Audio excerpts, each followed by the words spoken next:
Good afternoon or good evening, everybody, whatever time 5:30 is classed as here in the UK. And welcome back to SAFC Fan TV. Today, Sunderland travelled to the DW Stadium, the home of Wigan Athletic, for an away game down at Wigan. And joining me to watch the match, commentate, and do whatever else it is we do. First and foremost is Dino. Dino, how are you getting on today?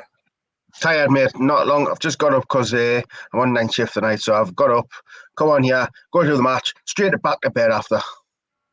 Well, that's what we call commitment. You know what I mean? Top man. So I know exactly what you mean. I'm knackered. You're a team player, Dino. And also joining us, of course, making his return to the watch-alongs is Jacob Kirkbride. Jacob, how are you doing? I'm doing well, mate.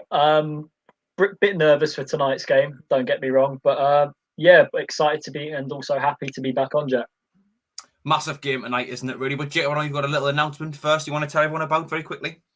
Yeah, so probably if you recognise in my T-shirt, representing the event that I'll be doing with 7 friends on the 17th of July this year, will be taking part in the Northumberland Coast Mighty Hike, 26 miles, which is starting at Alnwick Castle and ending up along the northeast coast, finishing at Bamburgh Castle, raising money for Macmillan Cancer UK, a fantastic cause. So far, we've raised £863. The link, if you want to donate, is in the description for this video tonight. Any donations that you can give will be very much appreciated by our team. Such a fantastic charity, honestly, the work they do behind the scenes. And yeah, we can't wait to get going for that challenge in July. A lot of training to take place, but we've got a strong unity in our team that we can pull through and get the challenge done. But yeah, links in the description if you want to donate. We're almost at the halfway stage of our initial target, which is £2,000. But if we can get over that halfway stage tonight, we'd absolutely love that. But yeah, link in the description below if you want to donate to our fantastic challenge that we are doing for Macmillan Cancer UK, Jack. Yeah, sounds like a cracking task. A kind of lengthy walk. But yeah, a great cause. So anyone who wants to go and donate, and that link is in the description, of course. Just a reminder, as always, we are live. If you want to get yourselves in on a live chat and contribute whatever you want in there, free to do so. Of course, the super chat is activated as always tonight, but it is absolutely free to comment. It doesn't cost anything, and we'll read out as many of the comments as we can. Already on there, hello to Richie Stubbs, Kimberly Jeffries, Stewart Purvis, our good friend Thin SAFC, who's now got a blue spanner. He's part of the moderating crew. Joe Grey Trumpet, Pete Alistino, Stephen Luhan, and our good friend Swan269 tuning in from Charlotte, North Carolina, the man who works for NSPN, and Tom Wallace as well, good friend of the show. It's his great cause, Jacob, and happy new haircut. Big reveal. It was a fresh trim yesterday after work. Ooh, Boss man did a very good job, I must say. Jacob, it was needed. It was needed, I tell you. It was growing out of all sorts. Have you had a falling out with your barber, a disagreement as of late? No, I thought he'd done a cracking job. To be fair, I was tempted to tip him, to be honest. Oh, you're seeing this live on air, but anyway, lads, we're going to get into the lineup tonight, of course. The team this evening, Sunderland lineup like this: in goal, number 1, Lee Burge; number 2, Conor McLaughlin; number 6, Max Power; number 9, Charlie Wyke; number 13, Luke O'Neill; number 14, Josh Scowen; number 16, Deon Sanderson; number 21, Jack Diamond; number 27, Jordan Jones; number 28, Aidan McGeady; and number 33, returning to the start 11 tonight, is Denver Hume. Substitutes for Sunderland this afternoon: number 20, Ryan Matthews; number 5, Bailey Wright; number 10, Aidan O'Brien; number 11, Lyndon Gooch; number 23, Grant Ledbetter; number 25, Conor McFadden; and number 31 is Ross Stewart. Dino, I'll go to yourself first. What are your thoughts on the starting 11? Different. I mean, I didn't expect that. I mean, Diamond chucked straight in there, Hume straight chucked back in there, McLaughlin chucked straight back in there, Winchester dropped. I mean, a lot of changes. I'm guessing that's I'm guessing Lee Johnson wasn't happy with the performance against Charlton. He's decided to change it up. He's brought Jordan Jones back in the side, which is always a positive. Jack Diamond, I mean, just a new contract. He's in the starting lineup, so hopefully he can perform better than what Gooch did on Saturday. I don't know what to make of the lineup, to be fair, you know, because it's that different. I'm not really used to seeing him make this many changes, and Denver Hume straight in there, Conor McLaughlin straight in there, so it's different. But hopefully it gives the wake up call the lads need for today. Mixed reviews from myself. I'm not too pleased to see Josh Scowen in there myself. Oh, But boo, man. You what? Oh, are you one of these people who are like, we lost the game because Josh Scowen was playing? No, not really. I don't really think the goal. I mean, I've actually defended him a little bit on the goal, and made as much as it is completely, down to him. He didn't clear it. It's still one of them where I look at it and I think that happens at times. Playing football, and yeah, if he concentrated a bit more, maybe it wouldn't happen. But I think every professional footballer has a moment like that in the career where you have exactly the right idea, but the execution's just woeful. I don't like Scowen overall as a player. He gives you a lot of energy, covers a lot of distance, but he gives the ball away far too tricky for himself. Jacob, I'll go to you. The lineup tonight. You pleased with that? Good to see Jack Diamond back in. I mean, we've given the guy a long-term contract for a reason. I mean, he's a sort of player that I think Lee Johnson can develop over time, and I think Lee Johnson shows belief that he will get better, and he is purely in his plans for the future, because I think he will improve his individual performances, his certain man management style. And I think Jack Diamond, he can make a statement tonight. I really have faith. Jordan Jones being back in there, fully deserved. I'm not sure purely why he was left out on Saturday for Lyndon Gooch, but great to see him back in. I'm a bit puzzled to know, was it Carl Winchester? Is there an injury in there? I mean, he's left out totally tonight. I'm not entirely sure. I'd have liked to see him in there. I would have preferred to see him in above Scowen, so potentially there is an injury in there. I mean, Max Power, I think looking at this, he might be going back into the middle of the park tonight, and potentially Luke O'Nien either going to right back, or Conor McLaughlin, who's coming back in tonight, could he potentially go back into right back as well? So yeah, I think we'll know more of an idea of what players are playing in which position when the game kicks off. But to be honest, I think it's a very attacking team. I'm overall happy. Well, I've got a 4-2-3-1 with Conor McLaughlin at right back, O'Nien at centre back, Scowen and Power in the middle, and then Jones, McGeady and Diamond behind Wyke.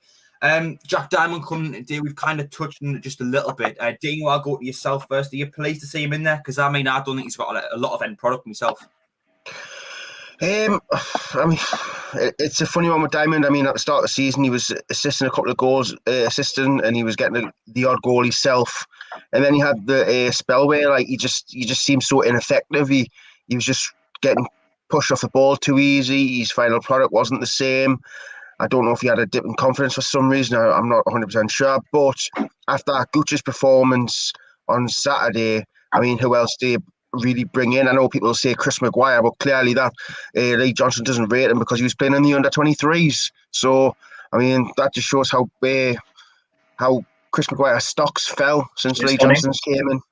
So, I mean, he does give you a lot of pace. He gives you a bit of directness. He's like Gooch in a way, but he can turn up. But, I mean, it's just like for like, really, isn't it? Really, when you think about it. I guess there's not too much of a difference in there. Jacob, your thoughts on Jack Diamond starting tonight? Yeah, really happy. I mean, it'd be interesting to see when the game kicks off whether you'll go, because judging by what Lee Johnson's gone with, it looks like a 4-2-3-1. In the three that are playing in behind Charlie Wyke, will he go to the right of that, or will he play potentially in behind in a number 10 role? But personally, I think he'll be pushed out wide slightly, because I think his pace can be a massive threat to the opposition. And I think potentially Aidan McGeady will slot in behind Charlie Wyke, because he has got the skill to bring the ball down and also have shots from outside the box when he's not also out wide as well. So potential, maybe Diamond on the left, I would say, of the three, Jones on the right, and then McGeady just in behind Wyke. Well, I quite like the idea of Aidan McGeady being in a free roam. So you play a 4-2-3-1 with McGeady as part of the three, but just allow to go out on the left or the right, operate in the middle if he wants, because he's got a knack of playing on both feet, but he's also got an illustrious history in his career. He's played in the Champions League, he's played for Celtic, he's played for Spartak Moscow. He made his debut when he was 17, 18. He's 35, I think now. He's got a long, successful career, and I think there's only so long you can go on for that before you gain a real football intelligence. And I think he's just got the knack of knowing where to go at the right time, and he's got the ability to execute brilliant things. I mean, to me, Lincoln in the semi-final was a prime example. He kind of got freed up towards the end of the game as a free roaming attacker, really. And it was him going out on the right-hand side, putting that crossing after Maguire made a little movement that was able to find Wyke and would really struggle to create chances all game. So I quite like the idea if that is, Jacob, if that is right, with Diamond on the left and Jones on the right and McGeady in the middle, but rather as a free roam. I'm quite happy to see that. Lads, before we go on to anything else, just want to quickly go onto the live chat. Hello to Adam Scorer, who says, good goal, Dino, lad, in reference to Dino's fantastic own goal in our five-a-side game. Dino, are you sure he's going on about that? Is he not going on about the halfway line? Tell me more. Is he not going on about the halfway line straight away? I put it in the top bins. Like, he scored the knocky from halfway. That's got to go from halfway, mate.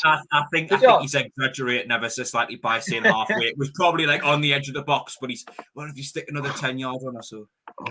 Jack, you didn't even come in defence that game. You just stayed up front, so you wouldn't even know where the halfway line was. I think I was top goal scorer, like, so I can do it. I'm like Charlie. Why? Because you put 6 past your dad? How are you, man? Well, we can you just stood there like that. So mean. He'd been fouling us all game, and Dino, what did you expect us to do? We can deconstruct and analyse the game after Philly in the chat just saying he scored 2 wonder goals. Scored 2 goals. I don't know about wonder, but hello to Mark Taylor. Hello to Mark Taylor as well, saying how we're the live stream. Caitlin Flanagan says we're going up Hull City. We're going up, so hello to you tuning in as a Hull City fan. James Woodman says feeling confident about tonight.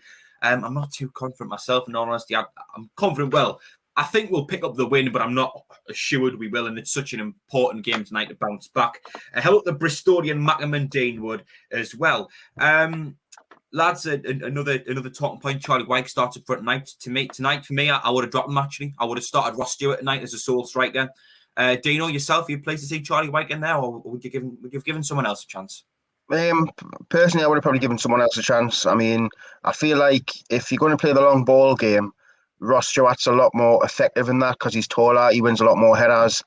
I feel like he's got a better first touch than Charlie Wyke. He's got a little bit more to him than Charlie Wyke does. But at the minute, obviously, he's not scoring the goals. But neither has Wyke, to be fair.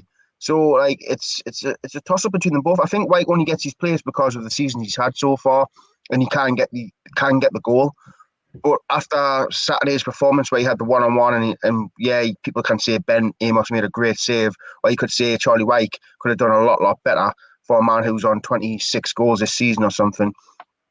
I wouldn't have minded if he did change him. I wouldn't have minded. I would have went, all right, no problem. Like, if it was back when he was scoring goals and he made that change out of the game, what's he doing? But I think right now, he would have every right to bring Charlie Wyke out the starting lineup because he hasn't been doing it so far. I think with myself, he's had a great season. He's scored, plenty of goals. He has done well, and I think his overall game's improved as well. It's not just his goals; his hold-up play's got a bit better, and he does seem to be a different man. And I was going to say under Lee Johnson, but even under Parkinson previously, he was still scoring more goals than he had done in previous seasons. But I think obviously he hasn't scored in 5 games, and I just see Ross Stewart as someone that can offer us something a bit more overall. Jacob, do you see Ross Stewart as someone who should have came in tonight? He's got potential. I mean, Lee Johnson wouldn't have brought him in January if he didn't think he would have a long-term future, because I think the signings he has brought in so far, he does see as part of his long-term plan. I mean, I think certain things knocking about, a lot of his signings are to do with this data and analytic approach that his backroom team are going for in terms of recruitment. But listen, with Charlie Wyke, I should say, he's going through a bad patch at the moment, but let's not forget what he's already done for us this season. All he needs tonight is just one chance, I feel. I know it's not happened for him the last 5 games, but he has got the capability to have another effective performance. Like, if you put the crosses into the box for him, have we really been putting enough crosses into the box for him the last few games? But to be honest, I think it's a bit of a risk tonight taking his decent strike partner in Aidan O'Brien out the team. I think he's contributed a lot to him scoring a lot of goals this season, but I think he's looking at the team selection. He's going for a more quick approach and a more pressing, attacking approach tonight, especially with the likes of Diamond and Jordan Jones being thrown in. But yeah, we need to get more service into Charlie Wyke. But yeah, I have faith we can do that, and I still think he's got a lot to offer in the final 7 games. Well, if there's one thing to say about Jacob Kirkbride, he likes to keep the faith. You know the score, mate. You know the score. Dino, I thought you would have cracked up with that one, mate. I'm too tired to crack up, mate. He looks ill, man, doesn't he? But it's just a dedication. He's actually interrupted his sleep to come and do the stream with us. That's just fair play. I'll give him that. how fantastic it is. Marianne Carlo on the chat has just said, "Hi guys," and Motti 3-0 win. Yes, will Motti be returning with you, or not? I don't know, because I think the coat might have been thrown out. You know, it's got so many holes in it. It's a coat from like 30 years ago. How disappointing. Like all your clothes, 30 years old. But lads, as well, I guess talking points as well now. Two different sets of fullbacks in there. Conor McLaughlin, two different sets. It's a different set of fullbacks in there. Conor McLaughlin and Denver Hume return at the starting 11. I'm quite pleased with that, in my opinion. Conor McLaughlin's probably the best option at right back we have at the club at the moment, obviously, despite a poor start in his time at the club last season. And Denver Hume, it's probably just been a case of when's he fit enough, isn't it, Dino? Yeah, basically. I mean, if you can get a half out of him, take him off at if we're 1-0 up, 2-0 up, just what do you call it? Just bring him off at half time. I mean, he needs to get the minutes in. It's not we're not exactly playing a top of the league team. We're playing someone who's in the relegation zone, so it's a nice game for him to come back in. Yeah, it's still a high pressured game. Don't get us wrong, because we need to win. It's as simple as that. And I'm not going to say we're going to walk over Wigan, for the simple fact we've played Wigan before and we got beat. And I know people say, "Oh, that was Lee Johnson's first game in charge," but I didn't count it as his first game in charge, for the simple fact he was only with the lads for an hour, and you can't really do much in an hour. Yeah, he picked the team, but he wanted to basically show, I'm the manager, so I'm picking the team. So I didn't class that as his first loss. I would say that was just it was weird, because I've never seen a manager come in and just do that, just come in with it, and then have an hour with the lads and pick the team. It was strange, because you normally leave it to the head coach or your assistant manager or something. So it was strange. But Wigan aren't going to be any walkovers, man. I mean, they've beat us before. Why can't they beat us again? They're in a relegation scrap, and we all know that relegation teams can actually just have the freak result, like they did against Doncaster 4-1. Yeah, just quickly back on the chat and say hello, of course, to our good friend Conrad Lee. Conrad played 5-a-side as well. Hello to Kieran Brown, Vonnie Reid as well, and a massive thank you to Marianne Carlo, tuning in as always from Boston, Massachusetts, who's donated $3 US. So thank you ever so much for that, Marianne. That'll really help us out with the channel. Thank you, Marianne Carlo. Dino, as is tradition now, have you got the opposition lineup? We'll go through that. I do. I was wondering when you were going to ask us that. I thought you forgot. Well, I thought I would leave it a little bit and just see if you were switched on. Right, so in goal, they've got someone called Jay Jones, so that's not Jordan Jones, but in goal, Might be called Jordan. At right back is Darwicker, in the centre is Johnston, Tilt, and on the left is Robinson. In the centre, because I think they're playing a 4-2-3-1, same as us, so in the centre of midfield is Ojo, who I believe plays for Liverpool, maybe? Is that She or Joe or something? F. Ojo. He might be on, I think he's on loan, I think. If it's the same player, I recognise the name. Don't get us wrong. On the other side of the midfield is Evans, and in the three behind the striker is on the right Lang, in the middle Will Keane, and on the left, that's a very long name, but I'm going to call him Solomon. But his real name Solomon Otabar. So I'm going to call him Solomon. Is it Solomon Vivot? Is it not actually Solomon Vivot Otabar? Well, it says V Solomon Otabar, so I'm not 100% sure on that. Yeah. And then up front is Dodo. That's a nice Dodo. Apologies if we get these names wrong tonight, by the way. It could be Dodo. It could be Dodo or Dodo. It could be anything. I'm much more of a fan of Dodo. I think we should call him that tonight. I like Dodo, me like. Well, you can call him Dodo. I'll call him Dodo. Hello, Jack Ludlow as well, with his typical hashtag Ask Danny comment. He likes to predict when the first goal will be in the game. Now, he hasn't done it the last few games, so if you want to do that, Jack, as well, if anyone wants to put the predictions in the live chat, of course, we'll read some of them out in the lead up to kickoff. Lads, we're kind of touching it briefly, but Jordan Jones returning at the start 11. Jacob, do you just think it might have been a case of not giving him too many minutes after coming back from his injury, and that's why Jordan Jones is back on the side today?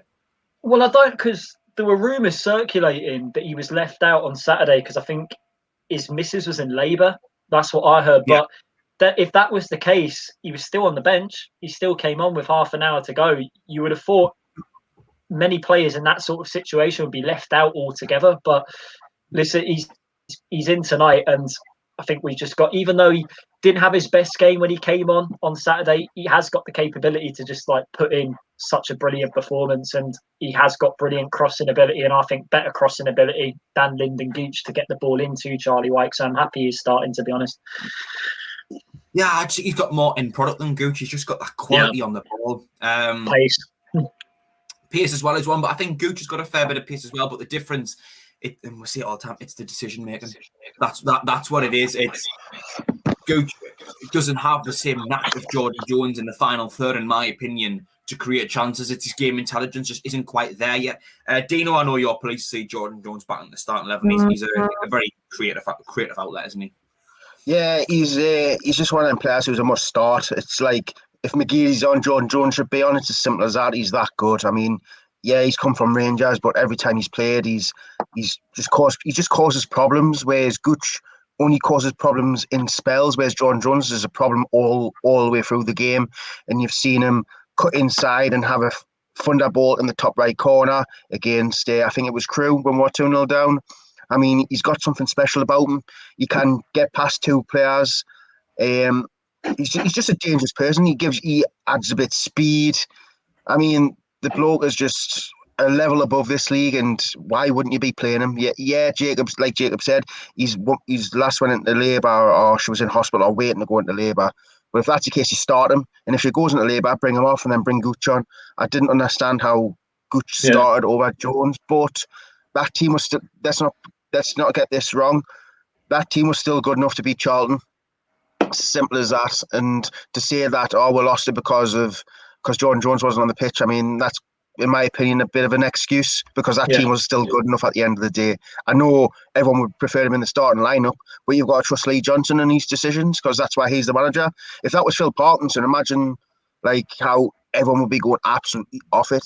But I believe in Lee Johnson, so when he done it, I just went, right, no problem. He's the gaffer. He obviously knows what he's doing, but it kind of backfired in his own little way. But it's good to see him back in the starting lineup, because I think we need him in. Simple as that. Yeah, I just got you back to the chat. Jack Ludlow says 19 minutes in, that's when Wyke's going to soar. So we will hold you to that, Jack. The boy who lived, Harry Potter, has joined us, says 3-1 Sunderland. Jetlo says Diamond is the player who's going to decide the match, apparently. And Black Cats Vlogs as well. Hello to you, saying he thinks we're going to win 2-0. Hello to Joseph Billingsley as well, once again, saying 6-0 to Sunderland. That would be a heck of a score, and I'd definitely take that. I'd slap your hand off for that.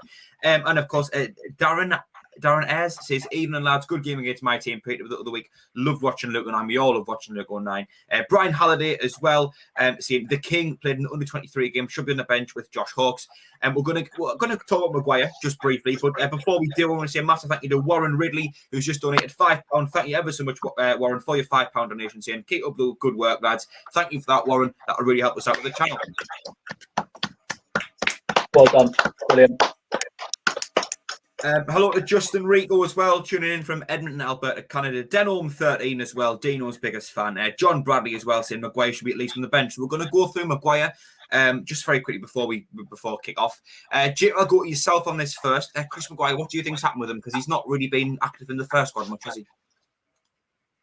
No, I mean, I think he started a reserve game the other day. I mean, normally we've seen in the past, particularly since Johnson's come in, even the day after a reserve game, players who perform well in it get thrown into the squad if there's a game a day or so later. So, yeah, it's behind the scenes stuff could be going on, but I think it's just purely Johnson thinking that Maguire's not in my plans for the long-term future.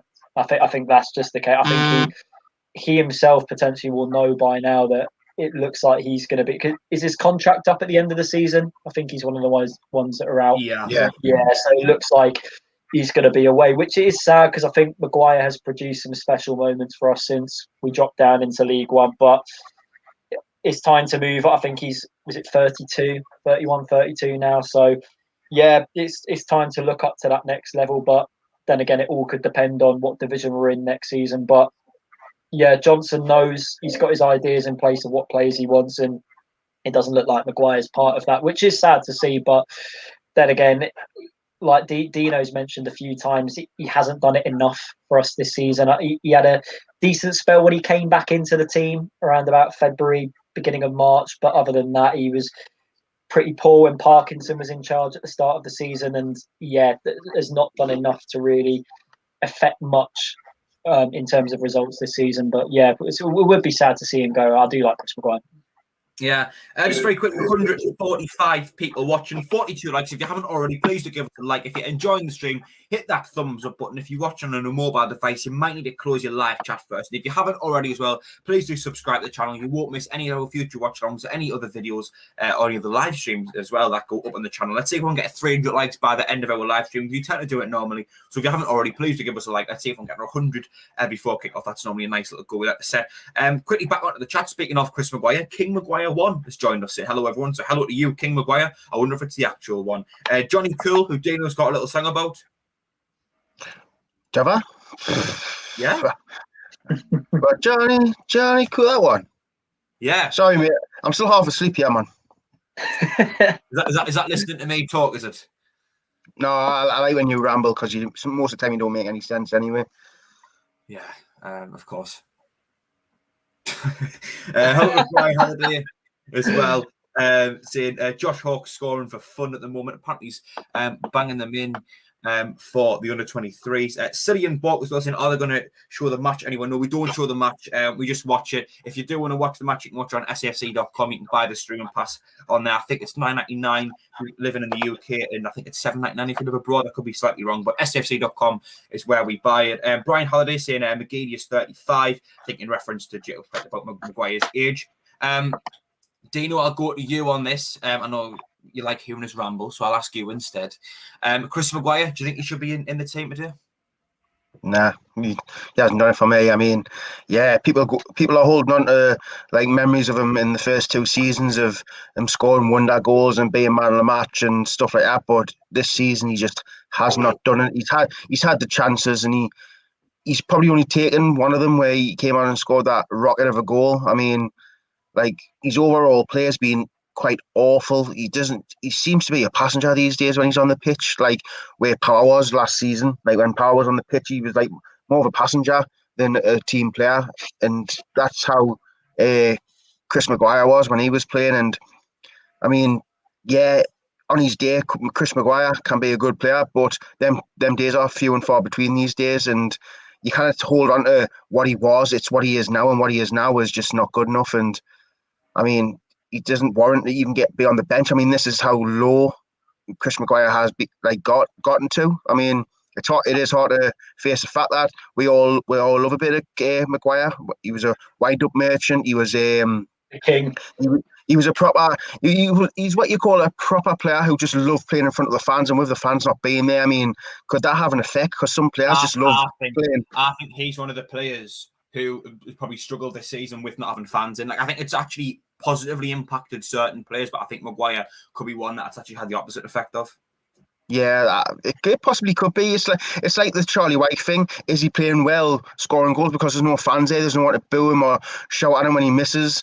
But it's had the opposite effect on Maguire. Like, he scores a brilliant goal, and he feels like he's got no one to say, "Oh, look at that goal!" Like, it could be an excuse, but it's not a coincidence that he's just went downhill since there's been no fans there. So you can really make in your mind what you want to believe, but it could have an effect.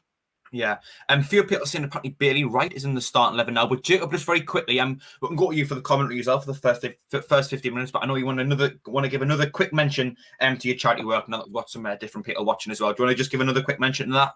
Yeah. So in July this year, me and 7 friends are doing the mighty hike from Macmillan Cancer, UK, 26 miles between Alnwick Castle and Bamburgh Castle on the northeast coast, raising money for a fantastic cause. Link in the description below on this video if you want to donate. So yeah, yes. Get donated. I don't know what the players are doing on your screen at the moment, but the Wigan players are just warming up on mine. Jacob, do you want to do the first 15 minutes of commentary for us soon as you are returning, of course, to the watch-alongs, but we'll give you that privilege. Yeah, absolutely. Johnson's just having words with the opposition manager at the moment on my screen. as we're about to kick off. I think we're about on sync, you know, because I'm about the same. Like, they're standing next to each other now. The camera's zoomed out and going onto the pitch. Yeah. So I think we're all in sync. Yeah, it's nice to see it. Yeah, finally we're watching a match where it looks like it's in the daytime rather than the night for a change at this time of year. Yeah, sun shining. Yeah, apparently Bailey Wright's in the start 11 instead of Conor McLaughlin today. Yes, I can see him there. So maybe it was another clerical error. You never know. An injury, maybe. Could have been any number of things. So does that mean Luke 19's back at right back then, if that's the case? I think we'll know when, and the game has just kicked off now anyway. We'll soon find out in a matter of moments when the ball goes to that side. But launched upfield now by one of Wigan's players. The ball finds itself floating about halfway, and there's a foul. First foul of the game. I think it was on Luke 19 there. I know actually Bailey Wright, who's come back into the side, and he has the ball now, playing it back to Dion Sanderson. Sanderson to 09, who looks like he's playing at right back this evening. 09 with a punt upfield. Ball finds itself to Jordan Jones, who is fouled. Another free kick to Sunderland a few seconds into the game. So Wigan's pitch is looking better than I expected, considering the few times I've watched them at the DW. It's not been up to great standard, I should say. But looking in fine condition tonight. Just change it. Apparently, Conor McLaughlin was injured in the warm-up, and that's why Bailey Wright had to come in. But nice to see him back in, to be honest. In all honesty, I'm a big fan of him. I would have gone for that in the first place, to be honest. Same. I think to me, it was one of them where as soon as he was ready, I'll bring him in for 09 at centre back anyway. Anyway, a decent opportunity for a whippage from McGeady. He goes short. Josh Scowen on the edge of the penalty area. To Aidan McGeady, a chance to cross the ball on the right-hand side. Aidan McGeady cuts in on his left foot. It's a decent ball into the box, but gathered by the goalkeeper for Wigan, Jones, who is looking to hoof it upfield now. He was hoping to start a counter-attack there, but he plays it to the right back, Dorica. Dorica now with a punt upfield towards Callum Long, their winger. Or Joe Dodo, as their looks like is their main attacker tonight, whatever you want to call him. We've had that debate earlier on in the show. Dodo. How about we just call him DD? DD. DD. Well, no, that's the Leicester player, isn't it? Anyway, if you stuck an N in front, then maybe. Anyway, Wigan looking to get the ball into the box, but Bailey Wright hoofs the ball away, but it's still hanging in midair. Denver Hume, it's a bit of a poor clearance, and it's a cross from Wigan. Luke 09 does well to head it away, but the ball finds itself to Ojo on the left-hand side. Ojo looking to get the ball in. It goes off Luke 09, and it's out for Wigan's first corner of the game on the left-hand side. 2 minutes in, Wigan 0, Sunderland 0. And it's actually the number 17, I think it's Solomon Otterbar, correction, there, who is trying to take on Luke 09 on the left-hand side and put the ball in. Just quickly back onto the chat. Good morning to Chris Smith as well, tuning in from Canada as always. Hello to Jack Connor as well, who said McLaughlin pulled out with injury. Bailey Wright steps in late change. Also Dreyfus and his brother are in attendance tonight again.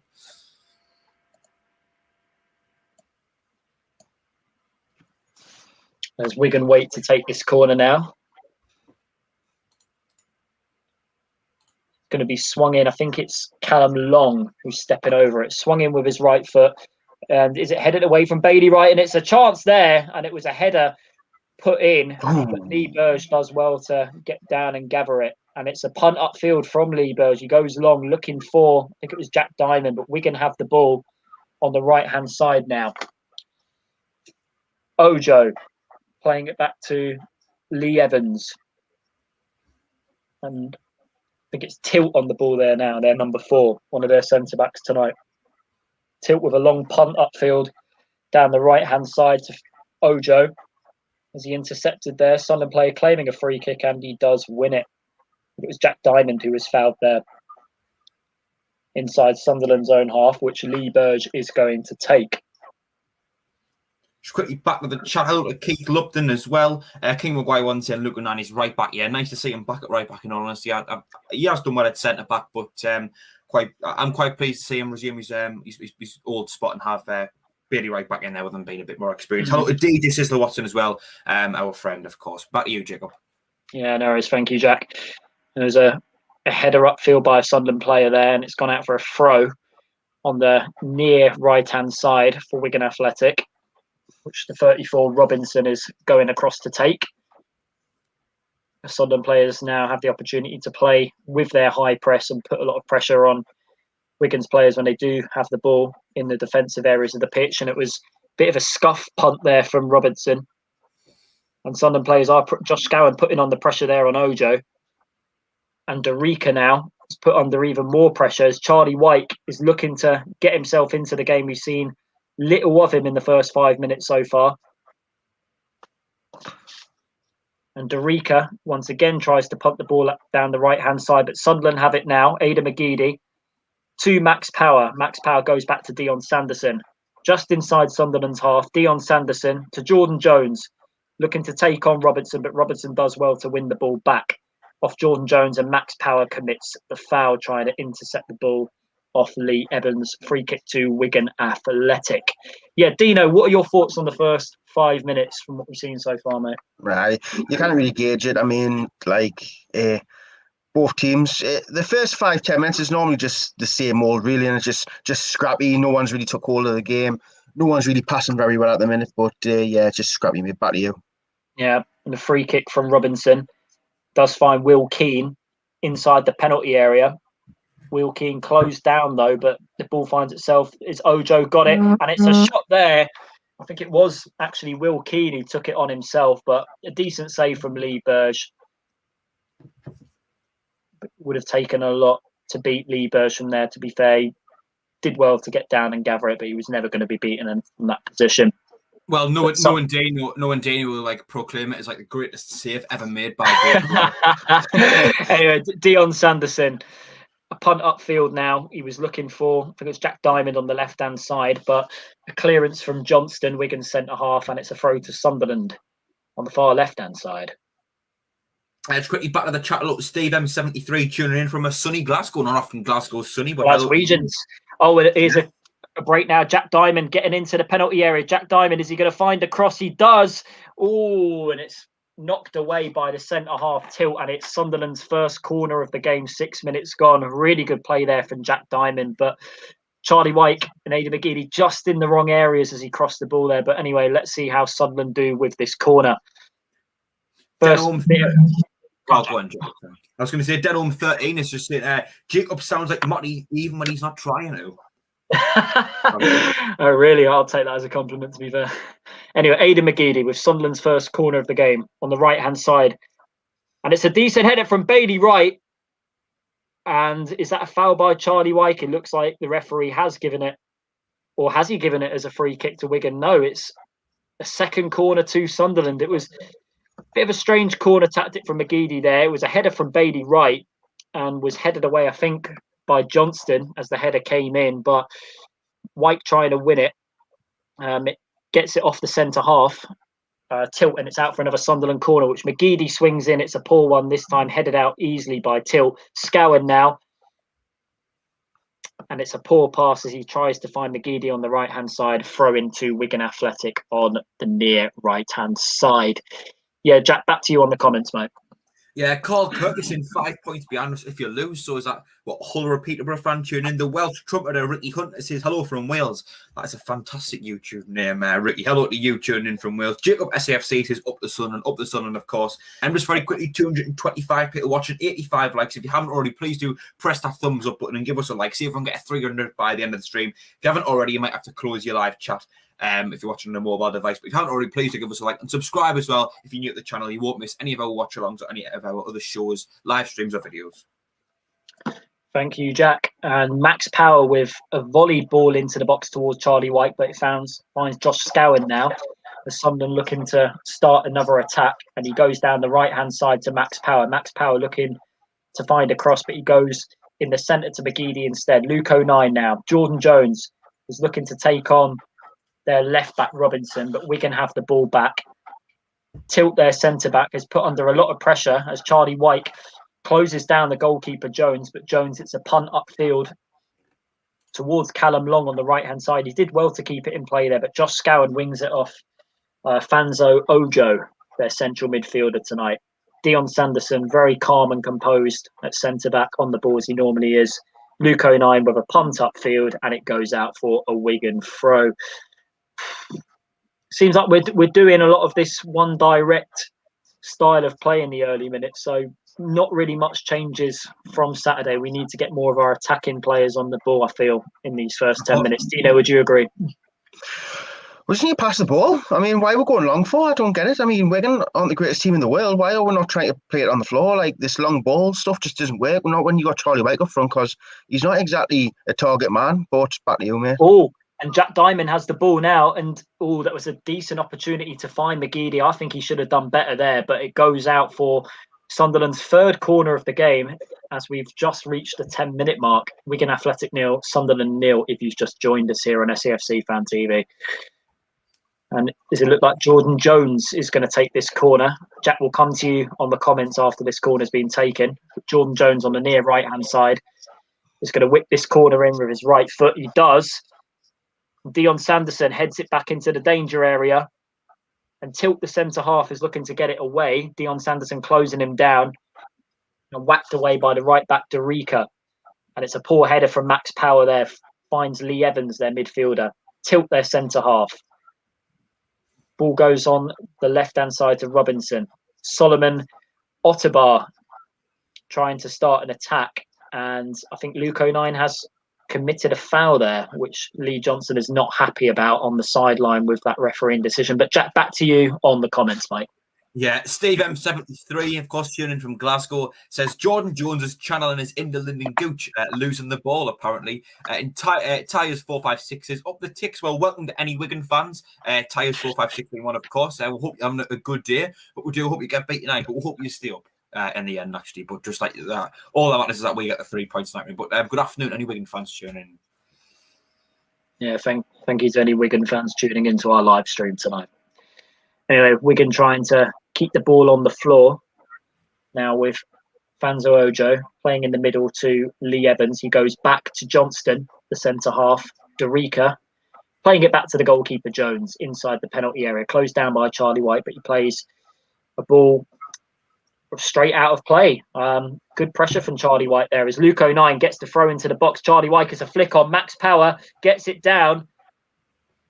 And it was a ball, it tried to play a ball back towards Charlie Wyke, but Jordan Jones has it on the right-hand side. Jordan Jones is going to go for the cross, which he tries to, but he wins a corner out of it. Another corner for Sunderland 12 minutes into this game, which Jordan Jones looks like he's going across to take again with another whippage on his right foot.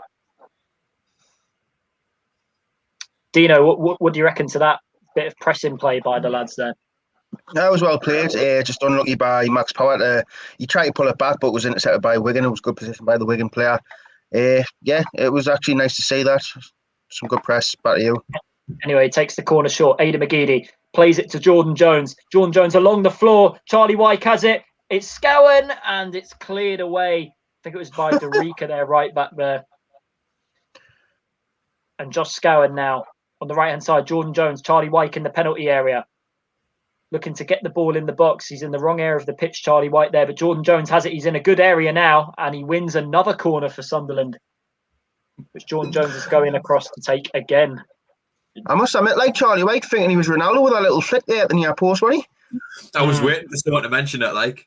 Yeah. He did do well to try and pull it back there, I must say. Jack will come to you on the comments after this corner. Yeah, go on. No worries.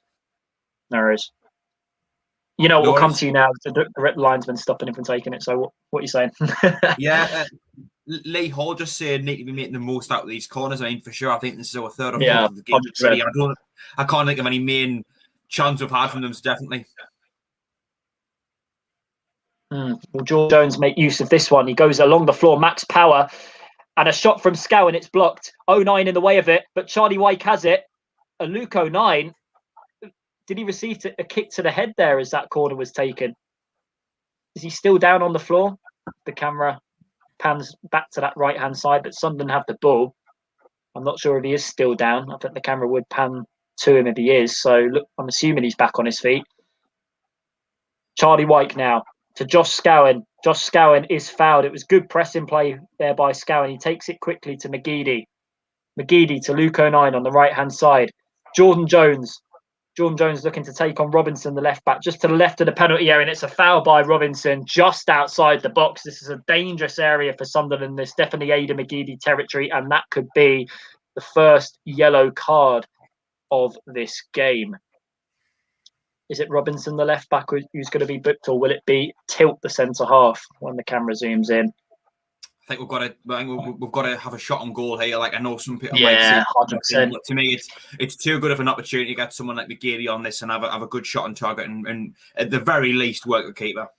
If you're just tuning in, or if you're watching us in the game at the same time, it's smack bang right in the same area where he scored that free kick against Peterborough. So I think hopefully he'll be looking to do the set, or is it move the ball?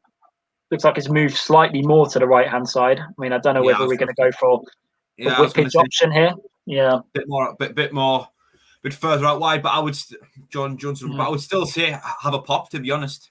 Yeah, I mean, McGeady's moved away and Jordan Jones is over it. Would he go for a layoff and a shot from outside the box? Who knows? Anyway, it's 15 minutes gone. Jordan Jones with this free kick in a dangerous area just outside the penalty area. Looks like there's going to be an interesting tactic used with this. Jordan Jones goes for the short one. Ada McGeady's shot. Oh, and it's tipped away by the goalkeeper Jones to the left-hand side. Good chance there for Sunderland to take the lead. But once again, we win another corner. Whose turn is it on commentary then now? Jack, you, me?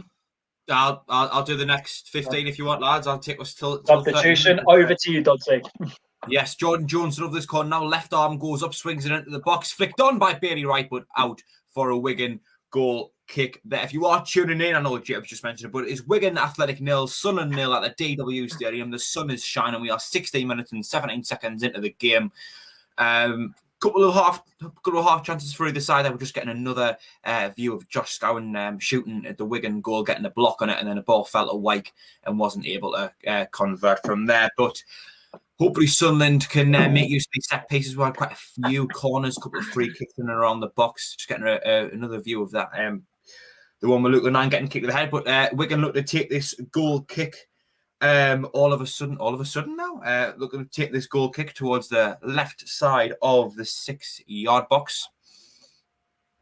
Would you say that was a pen then? Because it looked high foot to me. Yeah, it looked debatable, that. As the keeper takes it now, launched it upfield, the ball travels over the halfway line, flicked on, now taken down by the Wigan forward. Ball gets put towards their left side, but Luke O'Nien flicks it away up the field. McGeady tries to win the header, but unfortunately just goes out. Well, he does win the header, but goes out for a Wigan throw-in out on their left-hand side. Our right. Can't see the numbers, so I've got no idea who these Wigan players are. I know Dino will know every single one of them. To be fair, I have absolutely no idea because you can't see the numbers with the stripes. Dino is Wigan are playing the ball around now over on the right-hand side. A few little passes going in. McGeady goes to press. Now Jordan Jones does. McGeady looks to be a little bit in a free run position today so far. Ball gets played down the left-hand side, but Denby Hume cuts it out and sends it out for a Wigan throw-in out on their right-hand side.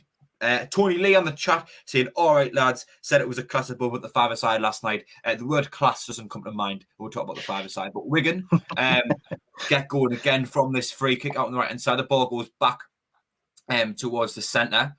Jack Dine with a good pressure there, sending the ball out of play for another Wigan throw-in. Been a lot of throw-ins as per. Hello to Diego Loricella tuning in from Italy. Maicon Silva as well. Hello to Lee Hall as well, saying we need to keep the intensity of this game if we want to get a result. That Ludlow saying nearly 19 minutes. Yeah, that was his prediction for Charlie Wyke to get a goal. Doesn't look like it's going to happen, Jack, but you never know. Might get a break from this as Wigan now play the ball back to the goalkeeper inside the own box. Pass goes over towards the left-hand side. Long lofted ball. Dion Sanderson wins the header though. Comes straight back to the Wigan left back who finds the centre midfielder, knocks it just over the halfway line. And here come Wigan on the attack down the left-hand side. Luke O'Nien standing up the Wigan left winger who actually beats him, gets a pull across at the box, and Dion Sanderson is able to get it clear. Wigan get the ball again though, only as far as a blue and white shirt. Charlie Wyke putting a bit of pressure on now. Ball's back in Wigan's half, just comes over the halfway line, but comes straight back again into Wigan's half, over towards the right-hand side. Knocked forward. Hume goes to put a bit of pressure on the blue and white shirt. Out for a throw-in. This time it's a Sunderland throw-in after quite a few Wigan throw-ins. Denver Hume ready to take this one, ready to get us back in play. Hello to Gary Grundy tuning in from London. Said he's Sunderland loyal. Good to see. Hume into Scowen from the throw-in. Back to Denver Hume, who plays a pass infield to Dion Sanderson. Just stood on the edge of Sunderland's box.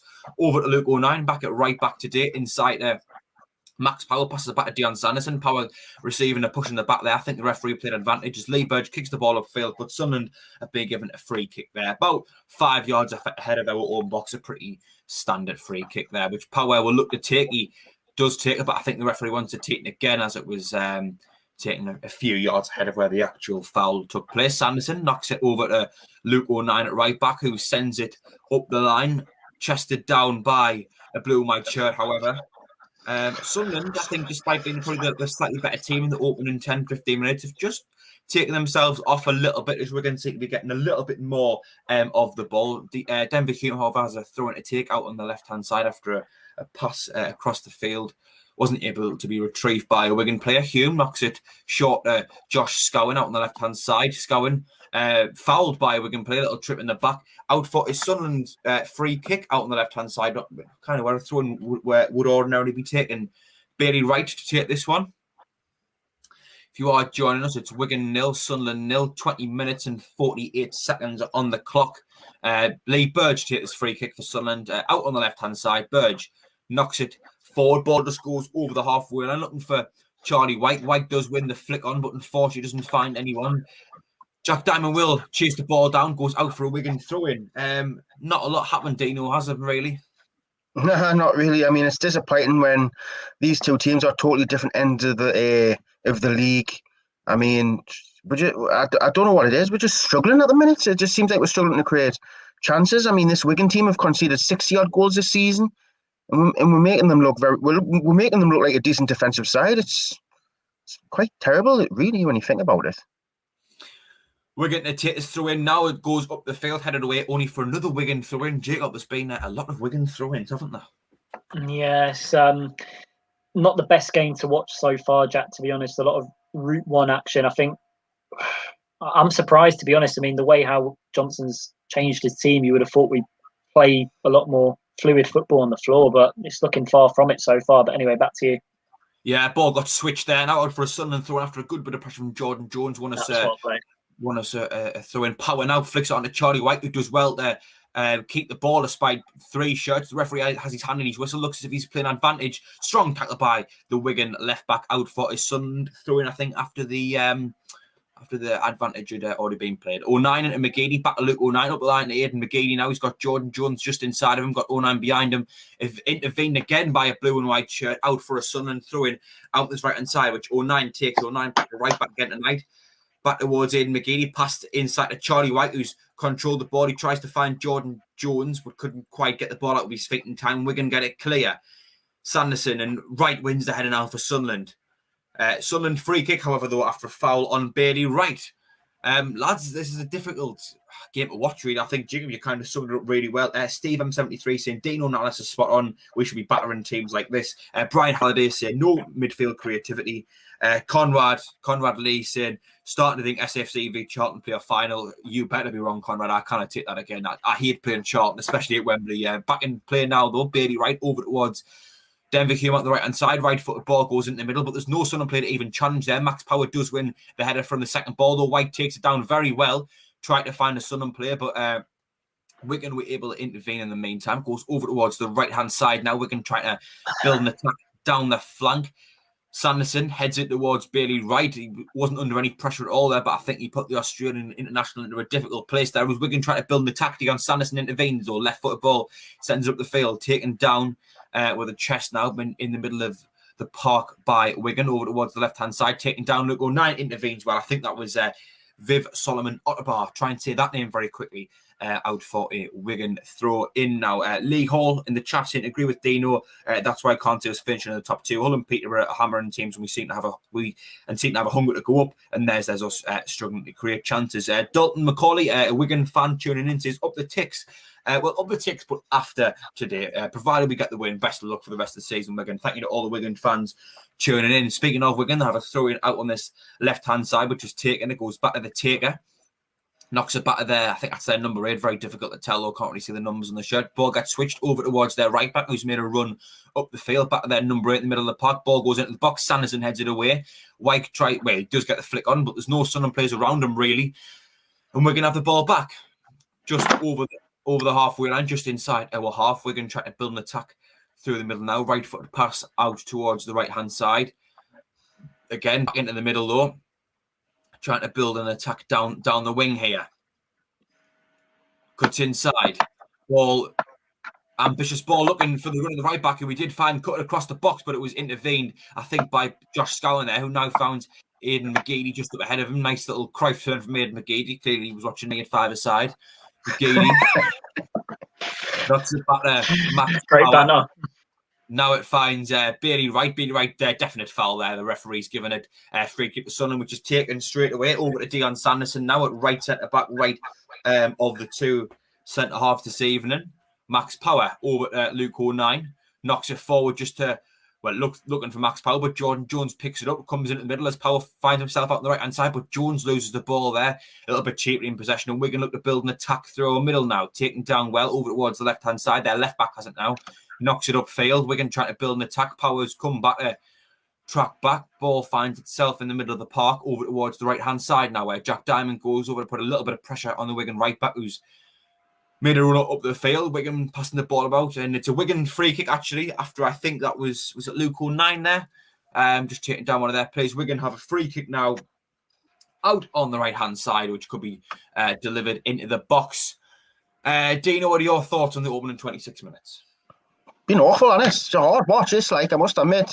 Yeah. I mean, it makes it worse. It makes it worse when you're absolutely knackered. But this is a hard watch. I mean, we don't even look like a team at the minute who are in the top 3. That's how bad we actually are playing. But I have always said that I've been saying that we don't play very well. We'll just get the results, and hopefully we can get the result. Ball whipped into the box, headed down by a Wigan player. Comes back another one, shot over the bar, might have took a deflection. I don't think it did. Looks as if it's going out for a Sunderland goal kick. As Denholm 13 says, up by Easter. Clearly someone's living about a month in the past, but I wonder who said that. It certainly won't be by Easter. Maybe it's Philly on another account, you never know. Bailey Wright feeds it in Jack Diamond, who's dropped deep to receive this ball from the goal kick. Diamond plays it up the line, looking for the running Aidan McGeady out on the left-hand side. McGeady picks the ball up now, running at the Wigan defence, cuts inside onto his right foot. He's got a few minutes of support. Left foot cross goes into the box. Wyke wins the header, but goes nowhere near the goal. Field clearance by a Wigan defender, and one is able to nip in just before the ball is able to go anywhere. Luke O'Nien got there before the Wigan defender and actually wins a free kick in the process of doing so. So Sunderland have a free kick out on the right-hand side. Luke O'Nien, Jacob, well said. Luke O'Nien won that free kick well. I just got the ball first, and then the Wigan player who was coming in just came in a bit late and took the man and not the ball. Sunderland free kick out on the right-hand side, a decent area with a ball at the box, Dino.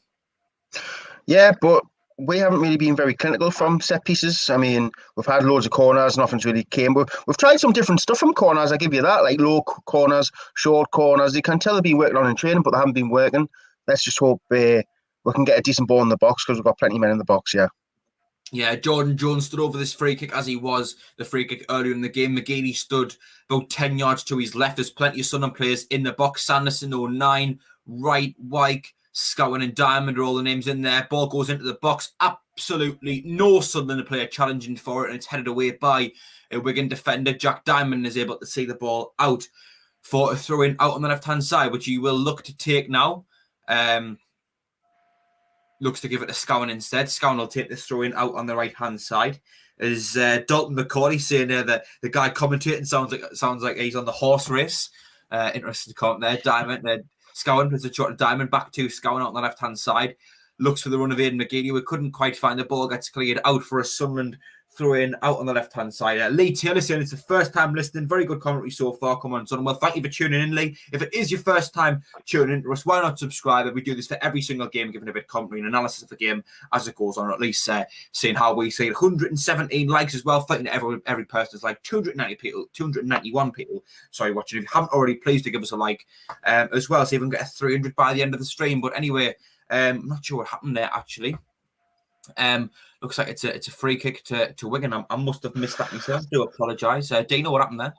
I have no idea. I don't know if it was offside or free kick. I couldn't tell you myself, mate. But it's a free kick nonetheless. Yeah, taking now. Bailey Wright wins the header. Max Power takes it down in the middle of the park. Wigan trying to build an attack now. Sanderson intervenes well. Over towards the right-hand side, though. Wigan have the ball. Good tackle from Jack Diamond. He's done that a few times today, in all fairness. His pressing's been very good. Clears it away by the Wigan defender. Ball still in, though. Denver Hume picks it up out on the left-hand side, swings it up the field, looking for Charlie Wyke, who was fouled in the process of doing so. And it is a Sunderland free kick just inside our own half, about 10 yards behind the halfway line, just a touch towards the left-hand side. We're going to hand over to Dino now, who's going to give us the last 15 minutes commentary of the first half. Dino, take it away.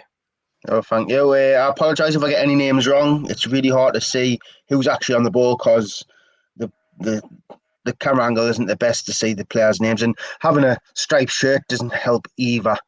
But it's a free kick to Sunderland, 30 minutes gone. Bailey Wright will take it on the left side in our own half. Dodo's standing near Bailey Wright. Bailey Wright goes long down the right side, looking for Charlie Wyke. But it's intercepted by Solomon, but McGeady takes it off him. He tries to play it inside Luke O'Nien. Solomon gets a foot in, but Luke O'Nien comes out with the ball. And he is fouled by, I believe that is Lee Evans, and it's a free kick to Sunderland. Comments, Jack? Yeah, Nathan Rains fading for Wyke at the moment as he's getting no service. Alejandro Diaz Miguez, that's a wonderful name, says. Brilliant name, that is. Says, thanks for the stream, guys. Cheers from Argentina. Come on, Sunderland. Thank you for tuning in all the way from Argentina. Brian Gatner as well says, thanks for doing this, boys. Can't get the game at the east coast of Canada. Well, we enjoy doing it, and hopefully we can give you some half-decent commentary anyway. But Dino, back to yourself. Jordan Jones would love this free kick. It is. Yeah, I must admit, you pronounce that name very, very well. I'll give you that. Thank you. Yeah, that was brilliant. For someone who tends to stutter over a lot of names, I did quite well. Anyway, Jordan Jones over the free kick. He's got McGeady just on the left of him. He will go into the box. Won by Jack Diamond, but it's brought down and cleared away by a Wigan player. I think Callum Lang is chasing this, but it's won by, I believe that is John Sanderson. McGeady now approaching the right side of the pitch. He's got Jones on his right. He whips the ball in. It's a good ball in. Charlie Wyke. Yes! Come on! I told you he'd break his doubt. I must admit, I told you he'd break his goal drought. He looked offside by a country mile there. I told you he would break it. McGeady whips the ball in right along the 6-yard line, and Charlie Wyke, unmarked, couldn't miss, hits it, 1-0 to Sunderland. Jay, what did you think of that, Jacob? Brilliant cross from McGeady. It's what he was brought back into the team for by Lee Johnson when he first took over. I mean, I can understand what you mean by offside. I mean, he looked a bit, but listen, he got himself in the right area. Well taken finish. We can't complain. The goal's been given 1-0 up. Happy days. Let's all about what we do from here. Never in the world drop Charlie Wyke. That's what he does. He gives you the ability to score goals. You wanted Ross Stewart to start before? Yeah, yeah, exactly. No, how dare you? Yeah, well, it's a very well taken finish. I mean, he does well, I think, to assume that he's onside, which of course the linesman thought he was as well. I had no idea whether it was onside or offside. I didn't have the right angle to say it, but the Wigan players stood turned around. I think we all kind of went, is he not offside there? But he's took his chance well. The linesman hasn't given it. It could have very well been well onside. We don't know. But a great ball in by Ian McGeady as well. And something that I was touching on beforehand with McGeady, when he has that free roam to go out on the left or the right hand side, he can kind of pick and choose his moments. I think that was a key example of it. There was a bit of space on the right hand side. He operated over there. He picked the ball up. Great ball in. Sunderland 1-0. The game hasn't been brilliant so far, but now we're in the lead. We're in the driver's seat now. Go on, Dino. Yeah, and anyway, the ball's been in play. Charlie Wyke flicks it over our player, but Jones will collect. Jones goes long down the middle of the pitch looking for Dodo, but Bailey Wright wins the header. Scown brings it down and plays it to Jack Diamond on the left touchline. Jack Diamond goes out, goes in, comes back, gives it to Denver Hume, who goes to the centre of the pitch where Dion Sanderson is, in Sunderland's own half here. Dion Sanderson goes down to the right of Jordan Jones. Jordan Jones has been stood up by, I believe that's Robinson. He comes inside, plays it back to Max Powell, goes down the line. It's well intercepted by, I believe that is either Tilt, I believe. I couldn't tell you, but I think that's Tilt or Johnson. Jones rolls it back out to, I believe that is Johnson, who goes long down the line. Bailey Wright will get under this, and he heads the ball up in the air. Second ball won by a Wigan player. It's out with Solomon. Solomon now heading towards down the byline. Look, 9 stands up. He whips the ball in. Free header there by a Wigan player, and it's comfortably grabbed by Lee Birch, who's the best keeper in League One. I'm trying to think who that is. I believe that is Ojo. Ojo with a header. Normally when Lee Birch makes a save, it's like no other keeper in the world would have saved it but him. Yeah, I'm just a big Lee Birch fan. Anyway, Bailey Wright approaches the halfway line. He gives it out to Jack Diamond on the left side, who was tackled by, I believe, Darwat. How do you pronounce that, Jacob? Am I thinking Solomon Otter? Am I on the right side? No, Darwat, the right back. Dorica. Dorica, right? No, but right. Talk about Dorica. Dorica has the ball, gives it back to. It's a foul to Sunderland. Jack Diamond must have stuck his foot in, and Dorica has fouled Jack Diamond, and there's a free kick to Sunderland just inside Wigan's half. 35 minutes gone here. Sunderland 1, Wigan 0. Comments, Jack? Yes, we've got a bit of a conspiracy theory going now. Edward Adams saying normally the other team score when Dino does commentary. So someone's been watching a bit of David Icke, is he the conspiracy theorist? Stephen73 saying that's Charlie's fault. Oh, we're coming down the left-hand side. Oh, Jack Diamond, and he slipped there. Sorry, Jack. It was a lovely ball played down the line. Jack Diamond was just about to get on there, and he slipped, and the Wigan player nipped in front. Anyway, Luke O'Neill has the ball in the centre circle. He plays a ball forward where he finds Jordan Jones. Jordan Jones now approaching the right side of the pitch, and he is fouled by O. Jones. A free kick to Sunderland. Sorry, Jack, what were you saying? No, it's fine, yeah. Stephen73 saying that's Charlie's fault. Aaron Fisher asking, was it a header? No, it was like a right-footed volley. Well taken and finished. Lee Hall saying, who cares if it's offside? About time we got some luck. I don't know if it was on or offside, but I think everyone watching and everyone playing kind of went, he looked offside, probably just from, he might have just timed his run to perfection. But a lot of strikers in that situation might just go, oh, I'm offside. But no, Wyke did well. He did well just to see him he was on, and the goal stood. As Terry would say, one touch Charlie Wyke, put the ball in the back of the net. Terry had a lot of sins. Anyway, Max Power with the free kick now, about 40 yards in the middle of the pitch. Looks to whip it. No, he doesn't. He plays it short to McGeady, who flicks it over to the back post where Charlie Wyke wins the header, but it's cleared by a Wigan player. Solomon brings it down, but it's taken off him from, I believe that was Max Power. It's out on the left side. McGeady battling. He goes past one player, gives it inside to Jack Diamond. Jack Diamond now approaching the centre of the pitch, and he is brought down again. I think that's it. I couldn't tell you who that is. I think that is Lee. Is that Lee Evans? No, it's Will Keane. Will Keane brings Jack Diamond down about 20. I think it's about 22 yards outside in the middle of the pitch. So 37 minutes gone. So they have a very dangerous free kick here. Probably McGeady territory.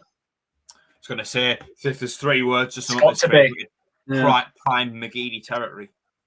Jacob, so far we're starting to push the pace now, aren't we? Yeah, just we're using our high press to great advantage. I think Scowen's done really well the last few minutes. Him winning the ball back there in the build up to us winning that free kick, brilliant. But free kick's about to be taken, so back to you, Dino.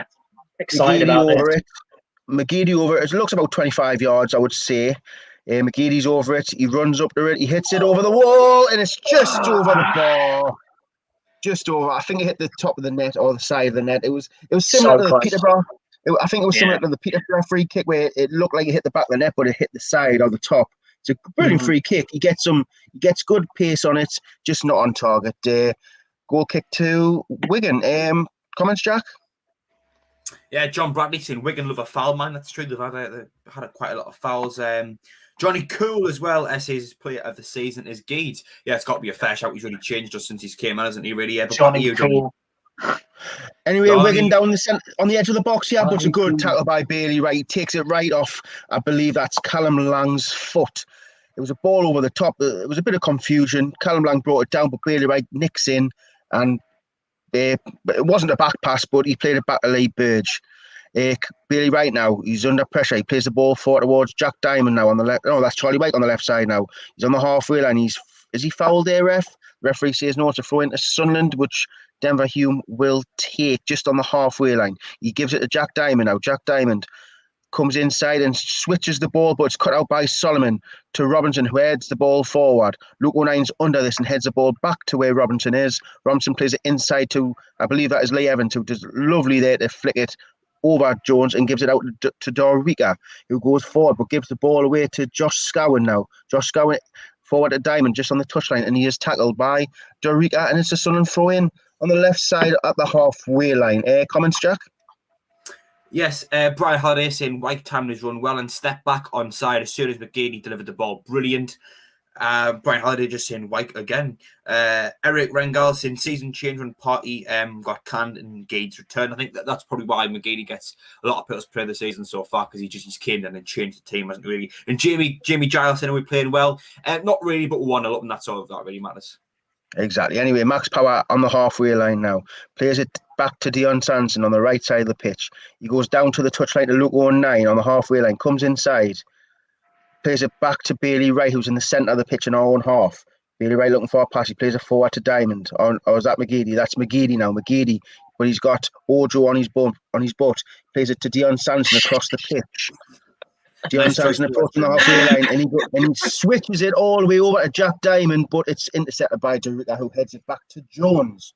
Jones throws it out to, I believe that is Johnson. Or Johnston, sorry, my mistake. Johnston to tilt across the box. Apology, not accepted.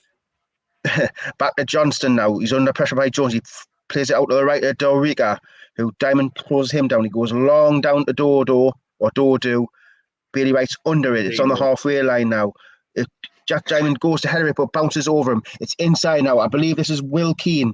Will Keane now on the edge of the box. Just a couple of step overs. And he has a shot. It's just past the left side post. I don't know if Lee Bird's got a fingertip to that. I believe he did. And that's number 9. That's Lang. Sorry, Lang. My mistake. Lang. Couple of step overs. Goes on the outside. Has a shot across the box, and it's a good save by Lee Burge. I think that's Wigan's probably third chance of the game, but probably the best chance they've had. And it's a corner on the left side of the pitch, which I believe Lang will take. Good save there, Jack. Yeah, I actually missed it, Dean. I was looking to make the chat. Oh, did you? Anyway, ball played to the back post. It's a free header. He knocks it back across the goal, and it's a goal for Wigan. Unbelievable. That is terrible. Man. Free at the back post. I don't know who that was. I believe that might have been Ojo or Dodo. Dodo heads it back across. That is Dodo. Dodo, free at the back post. He heads it and he knocks it across. Will Keane brings the ball down. That's terrible from a Sunderland's point of view. Who was actually marking Dodo initially? Because the no idea. I have no idea, to be fair. I have no idea. But it's 42 minutes gone. It's Wigan 1, Sunderland 1, and that's a very good free kick from Wigan's point of view. But Dodo with a free header at the back post. It's not even a free header. It was a volley. He volleyed it back across goal. Will Keane just one touch, hits it past Lee Burge, and it's 1-1. You say that, but Keane, he had time to take that down, turn his body, and volley in the goal. I think O'Nine gets a bit bullied there by him. Maybe it's just because Will Keane's bigger, but I think O'Nine gets a bit bullied by Keane. Well, the thing is, the ball shouldn't come in regardless. So should it really? Let's be fair. I agree, and whoever was meant to be marking Dodo, the responsibility lies with them. But just again on 09, I think if that had been Bailey Wright, I think he would have nipped in there. But anyway, it's 1-1 now. Good goal for from Wigan's point of view. Bad goal to concede from Sunderland's point of view. And we're now drawing the game. Let's see what Sunderland are made of. It's 43 minutes gone. Sunderland have a throw-in on the right side of the pitch, about 20 yards from their box. He gives it inside to Max Power. Max Power does a lovely cut inside. Gives it down the line to McGeady. McGeady cuts on the inside now. Looking for a pass, who gives it to Luke O'Nine, who gives it forward to Jordan Jones now, who tries to whip the ball in. It's deflected off Will Keane, the goal scorer, and it's a throw-in to Sunderland again, just near the box. I was going to go to the comments, but I think we're going to quickly resume this. I don't know what's happening. He throws it to Jordan Jones down the line. Jordan Jones, he's under pressure, but he's tackled, but he wins the ball back. Luke O'Nine whips the ball in over everybody, and Dorica clears it. Will Keane under this, but Max Power wins the header, but Will Keane comes out with it and knocks it back to Lee Evans, who knocks it forward to Dodo, who flicks it on for Ojo now. Wigan on the break here. He plays the ball forward. Callum Lang on the left side now. He's just on the edge of the box on the left side, who plays it to Solomon. Solomon now goes to the byline, goes easy past Denver Hume, whips it in. It's a shot by Will Keane, and it's hit over the bar. I mean, lads, Wigan. On the ropes there. Wigan are coming forward with a bit pace there. Jacob. I mean, that was quite bad defending, wasn't it? We were all over the shop there. They've responded well to going a goal down, I tell you. Like, they've responded on the flanks. Yeah, the defence seemed a bit all over the place. There was a nice counter-attack. 44 minutes gone. Sunderland have the ball. Bailey Wright brings the ball out of defence. He goes long down the left side where Jack Diamond has tons of space. Or is that Denver Hume? I think it's Denver Hume. Yeah. And the referee says no foul. Good tracking back there by, I believe, Tilt. And Johnson has the ball just inside their box. He plays it out to Robinson on the left side. Jones closes him down. He goes down the line to Solomon. But Luke O'Nine's on his behind. Solomon does really well, but he's tackled by Max Parr. But Will Keane has the ball on the left side. Plays the ball forward to Lang, who plays it back to Will Keane. Will Keane now plays it all the way back to Tilt in his own half now. Tilt forward to Ojo. Ojo turns on the ball, who plays it to Doriga. Doriga on the halfway line on the right side. He's under pressure and he plays it all the way back to Tilt. Tilt to Lee Evans, or Evans. I don't know if he's called Lee Evans or not. I just made that up. Tilt again over to Johnston. They're just passing it around in their own half here. Johnson turns on the ball, plays it inside to Lee Evans. I said Lee Evans again. Don't know why. Just passes the halfway line, plays the ball forward. Will Keane with a bad touch, and we come out with the ball. Scowen now. Scowen knocks the ball long, looking for Charlie Wyke, who's under pressure by Johnson. He plays it to Jordan Jones now on the right touchline. Jordan Jones heading towards the box. Couple of step overs, goes to the byline, tries to whip it in. It's deflected off a Wigan player, but it hit Jordan Jones in the process, and it's a goal kick to Wigan. It's nearly 46 minutes gone here. It's Wigan 1, Sunderland 1. I didn't see how much added time's been added. Did any of you lads see if there's any added time added? No, still hasn't been put up on the screen. Yeah. Comments, Jack, by the way. Sorry, I haven't come to you for a while.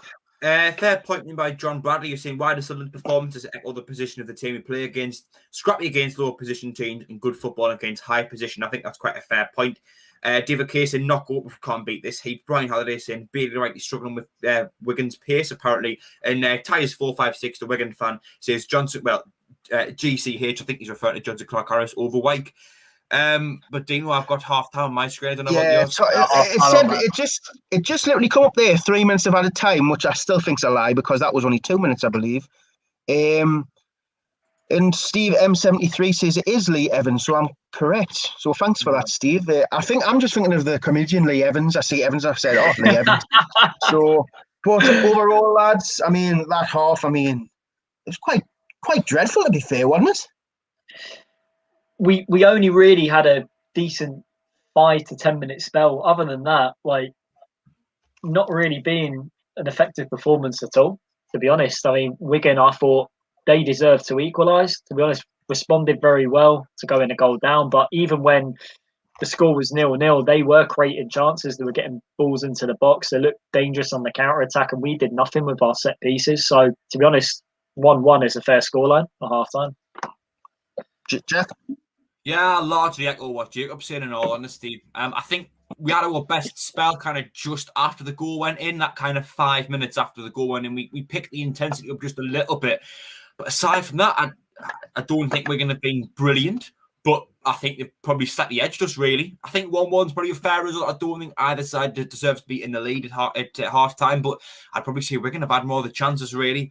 A very disappointing half, really.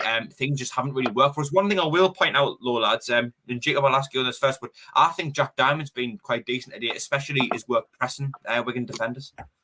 Yeah, it looks like from what we've seen, he's playing on the left-hand side, and I think his link-up play with Denver Hume, potentially doing the overlapping runs, it's been okay so far, but I think if they can just nail that second half in terms of when the pair of them need to make that run towards the penalty area, I think it can be a real threat. But I think down the left-hand side, I think we just need more balls into the box. And the fact that McGeady, he's done all his decent work, most of his decent work playing on the left, and the fact that he's even doing it on the right tonight, putting balls, it just shows the quality of the man. And it was a fantastic ball in for Wyke's goal, honestly. Yeah. Dino, we've got a comment come through from Jason Ashburn saying that get Luke O'Nine off. He's been rubbish today. well, this is absolutely dire. What do you make of that comment? Do you think 09's been below par today? He's not a right back. He's not a centre back. He's a centre midfielder, and like he's been playing well. Like he's been off the boil a little bit, I would say, the last couple of games. But so is a lot of the players. I mean, players are allowed to have the odd bad game. I mean, Luke O'Nine's normally an 8 to 7 out of 10 most games. Yeah. He's having a bit of a bad run, and I'm not going to criticise the lad for it. I mean, he's getting played out of position. He's giving it 100%. It's not his fault. He's having a bit of a bad game. I mean, he's doing the manager a favour for playing right back regardless.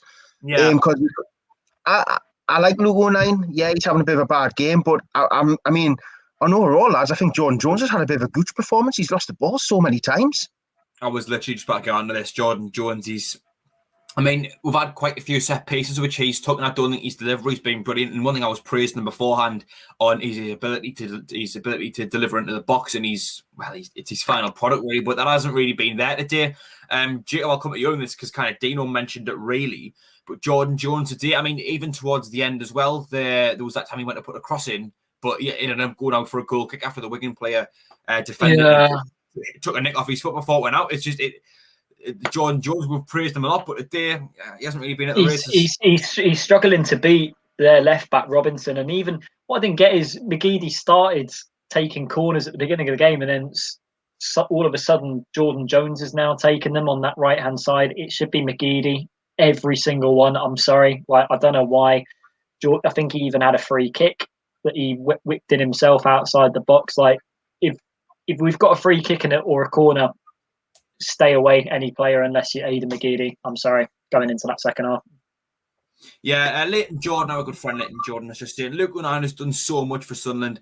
We can take him off now. I think that's kind of what Dino was saying, really, where, I mean, since coming to the club, he's had to play in so many different positions, and he's done, as a club, he's done the managers and the players so many favours, really, and I think he has been a little bit below par as of late, and I would say the same for today. I didn't like the way he kind of I think he got a bit bullied by Keane for the goal, but it's one of them where you go, you don't dig him out because he's clearly a good bloke, apart from when he walks away from me and Dino, of course, after we stood waiting for the chat. Still haven't let that go yet, like?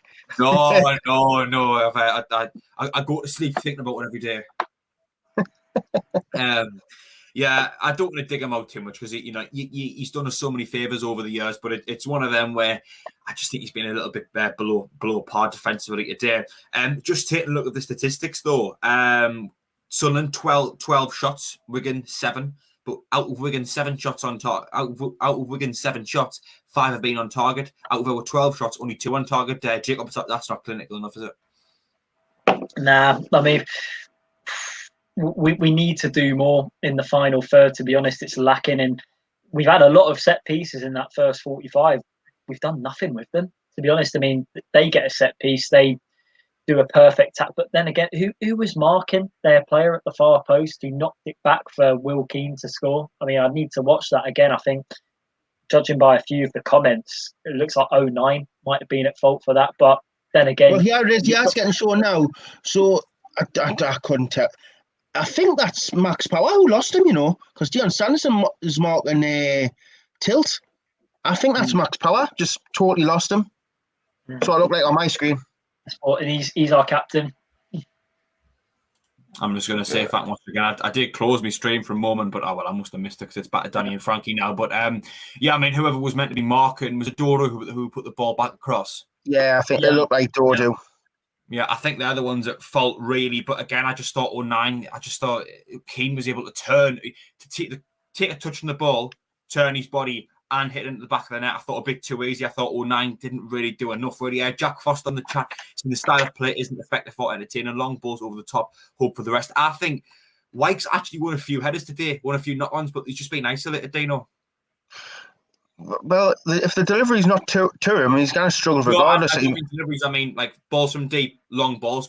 This is what I mean. They're not to him. They're down the lines for him to chase. Like, for Charlie Wyke, he's not blessed with loads of pace. He's not blessed with dribbling ability. If you're going to do the long ball, you've got to hit him. You've got to put it where he's not going to move as much, so he can get in front of his defender and just hold him off.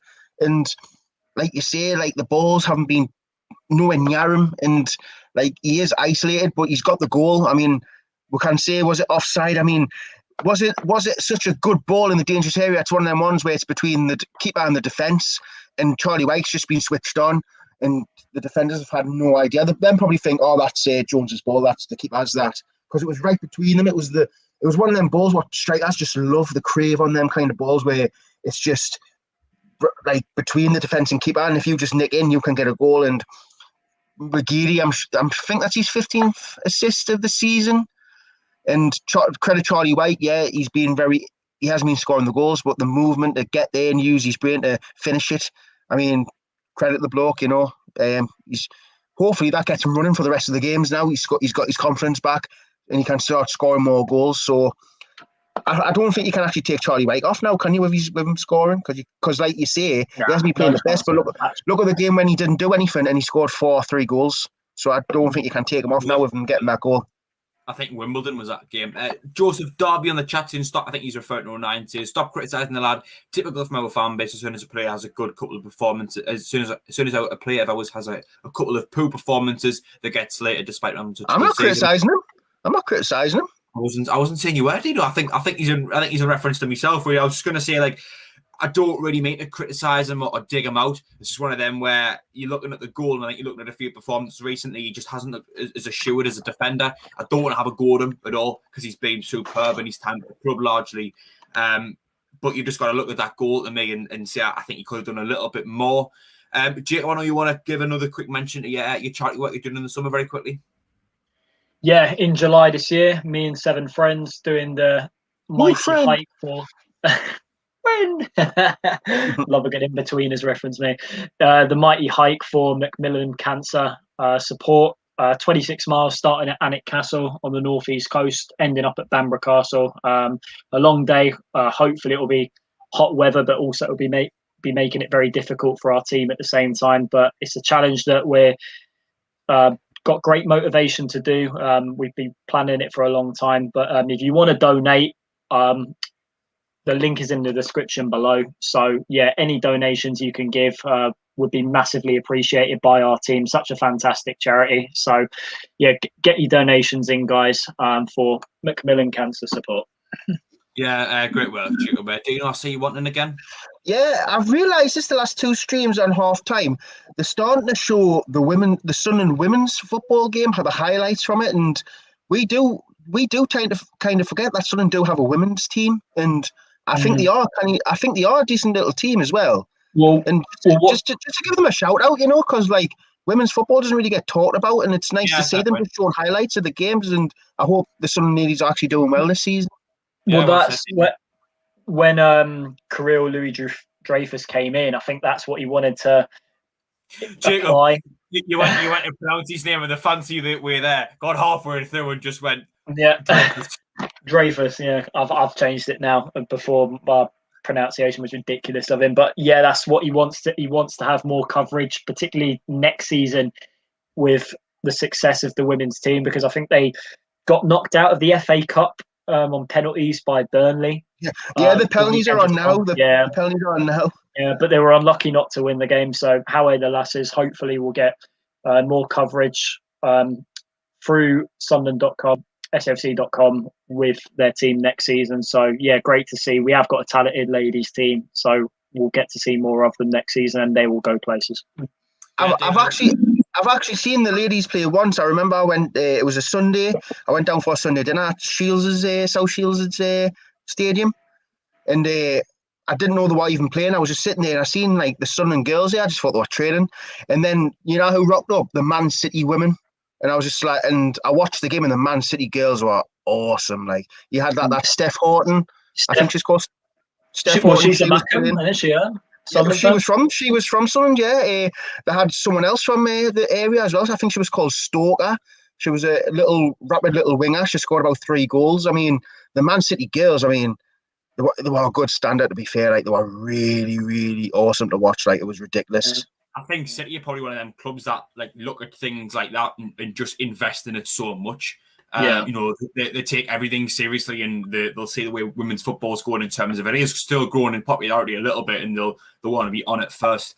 The Sunderland women actually they were going to actually stop the women's team, weren't they? They were going to close the Sunderland women's team down at one stage. I'm sure they lost the stadium and stuff like that. They had to play at I don't think they even had a home ground at one stage. Did they not play Mariners Park? No, I don't think so. Because I don't think that was their home game. They were getting their home pitches were like different pitches around the thing. It was strange. I'm sure they were going to close it down, like stop the women's football. I'm positive, but then I think that's when Stewart Donald says we're not going to let that happen, and then obviously it's just continued from there. Yeah.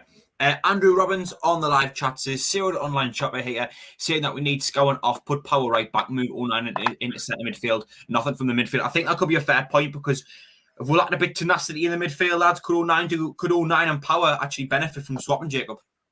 Yeah, I mean, 09 I think will contribute a lot to the high pressing game that we're trying to play so far, judging by the way how we set up with this 4-2-3-1, but we're not doing it enough. And I think 09 being brought into the middle will help that so much more. But 09, I think he struggled so far, to be honest, down that right-hand side. I mean, coming up against, I think it's Solomon Otterbar down the left, that he struggled so far with his pace. So I think potentially putting Power there, who's more solid, and 09 into midfield, I think might be a better option second half.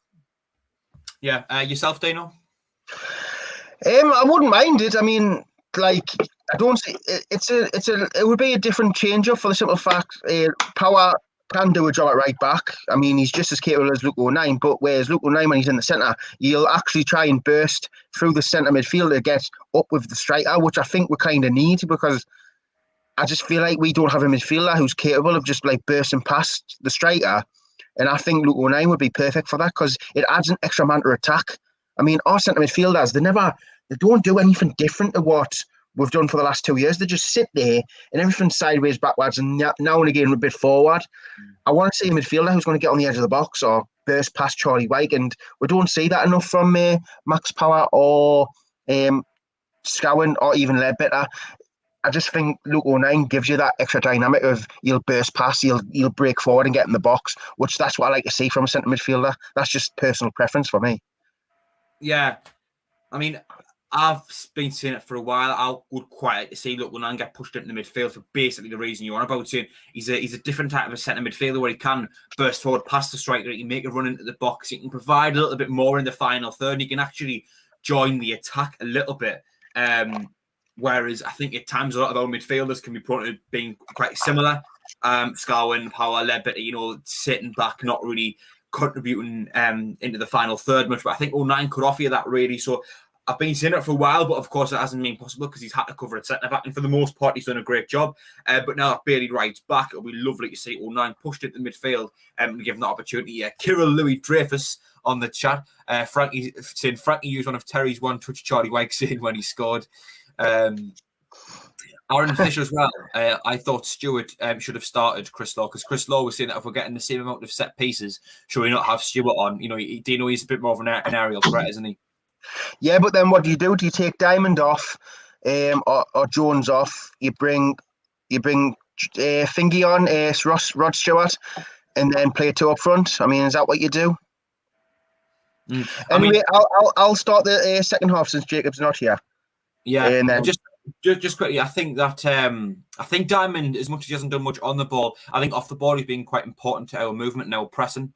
He's won the ball back quite a few times. He's put the Wigan defenders under some decent pressure when they have had the ball. So I just want to give a mention to Diamond there, because he is someone who I've given a little bit of criticism to.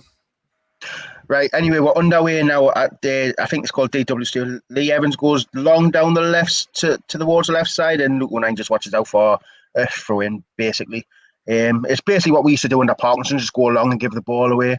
Anyway, Luke 09 goes long, and Charlie Wyke wins the header. But now we don't even have to go long and give the ball away. Anyway, it's a Sunderland throw in. It was Lee Evans knocked the ball out, and Luke 09 throws it to Max Power, who gives it back to Luke 09. Luke 09 comes inside, gives it to Scowen, who plays the ball down the line, but headed by Johnston, who gives it to Evans, who plays it all the way back to Jones. Jones now, plenty of time on the ball. He's just going to look up and go long down the middle of the pitch, looking for Dodo. But it's a good header by Sanderson. John Jones will try and get there, but it's headed forward by Robinson. Luke 09 fouls Solomon, and I think the referee is going to give a yellow card to Luke 09, which he does. Harsh, like. I'm going to say that's quite harsh. I mean, it's 46 minutes gone. It's the first foul of the second half, and you're given a yellow card already. I would say that's a kind of terrible decision. There was nothing malicious in that. Canny terrible, Dino. Is that what you just said? Canny terrible. Well, Jack, you're a referee. Would you have given a yellow card for that if that was the situation? I'm not going to comment on another referee's decision. I just thought I quite like the choice of words. Canny terrible. Bit of a juxtaposition maybe. I'm trying to be too clever there. Anyway, free kick to Wigan. I think Lee Evans will play this in towards the back post. Bailey Wright heads it out. O'Neill under it and heads the ball forward to Jack Diamond. Jack Diamond, lovely touch. Knocks the ball way down the pitch, but I believe this is Johnston who's under it, and he'll knock it all the way back to Jones. And Aidan McGeady will close Jones down. Jones goes long down the right side of the pitch. Brought down by Lang on his chest. Lovely touch. He plays it out to the right to Ojo. Ojo comes inside, comes infield, comes all the way to the left side to, I believe that's Robinson. Robinson looking for the run for Solomon, but Solomon doesn't make the run, so he plays it back to Johnston. Johnston in his own half now, crosses the halfway line, plays the ball forward to Solomon. Luke O'Nine's on his butt, plays it inside to Ojo. Ojo now, Power's on his butt now, plays it back to Lee Evans, who plays it all the way back to, I believe that's Tilt. Tilt just crosses the halfway line and gives it back to Evans. Evans plays a lovely ball for Wilkie, who spins on the ball, but Jack Diamond does very well and nicks the ball off him and plays the ball out for a Wigan throw in. 47 minutes gone here. Comments, Jack? Yeah, I just Wayne Johnson not going to comment on another ref at first. I'm not actually allowed to. Being a Durham FA ref, I would actually get it wrong for doing so. That's why. Kieran Gale saying where Statler's unfortunately at work can't make the midweek games, which is unfortunate. But Jacob's here on his place.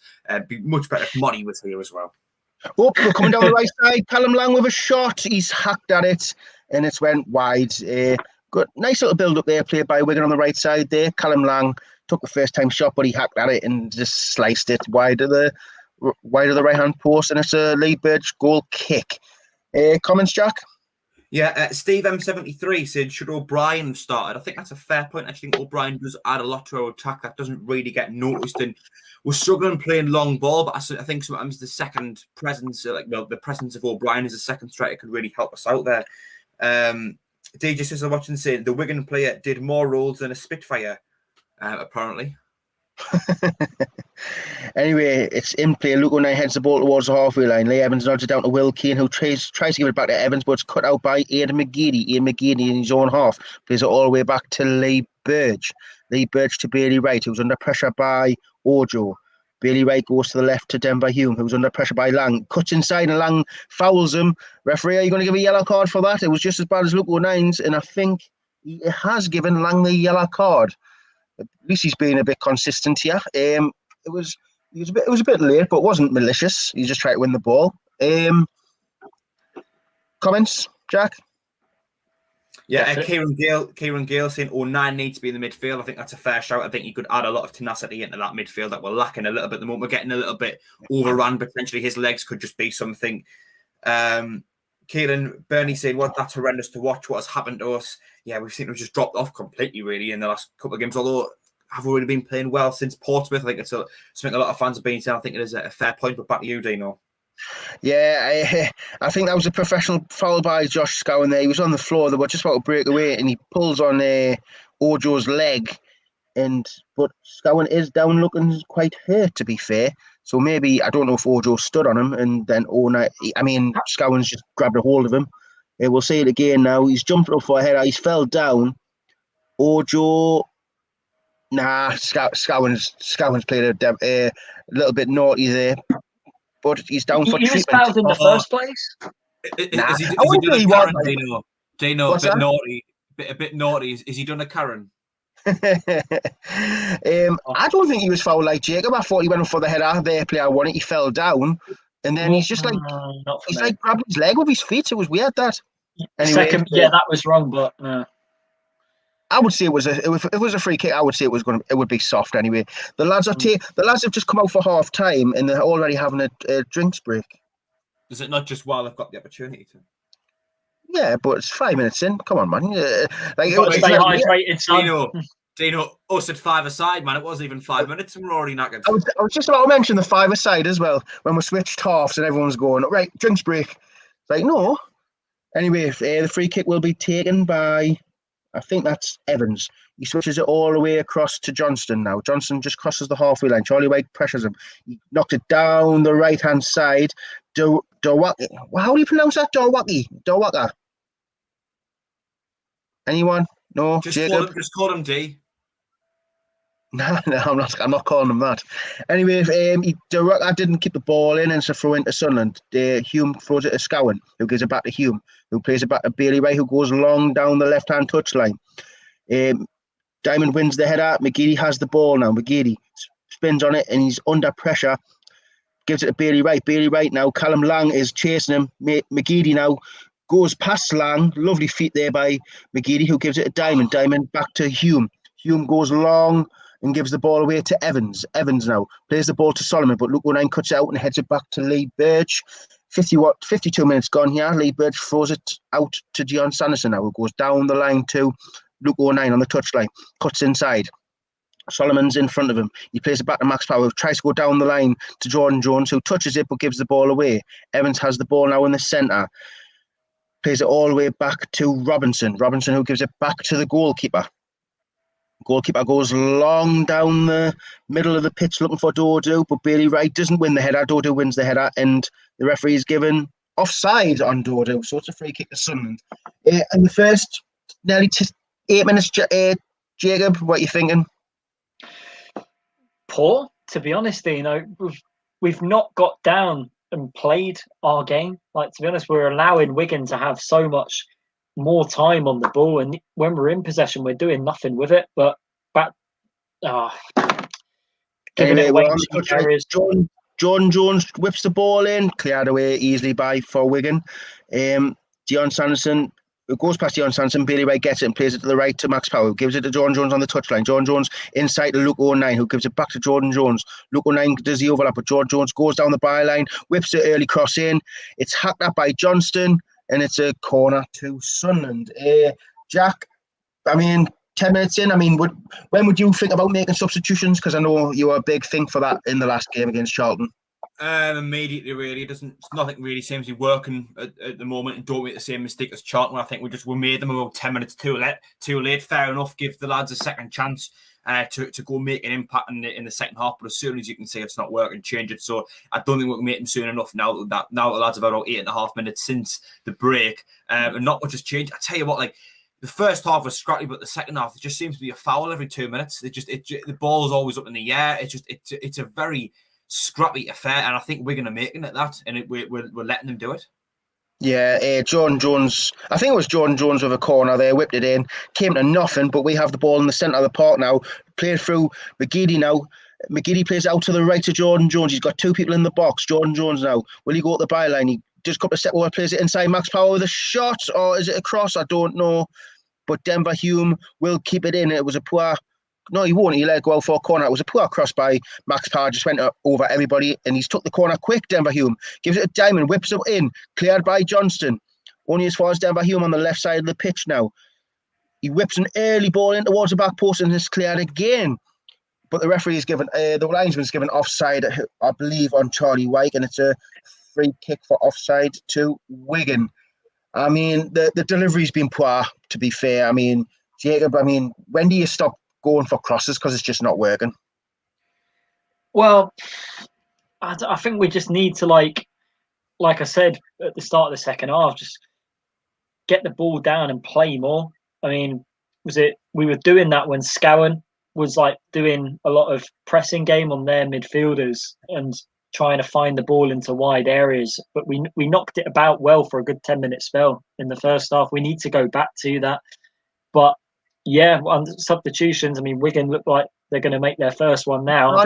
He wasn't. That was Callum Lang changing his boots, because his other boots aren't working. Thank God.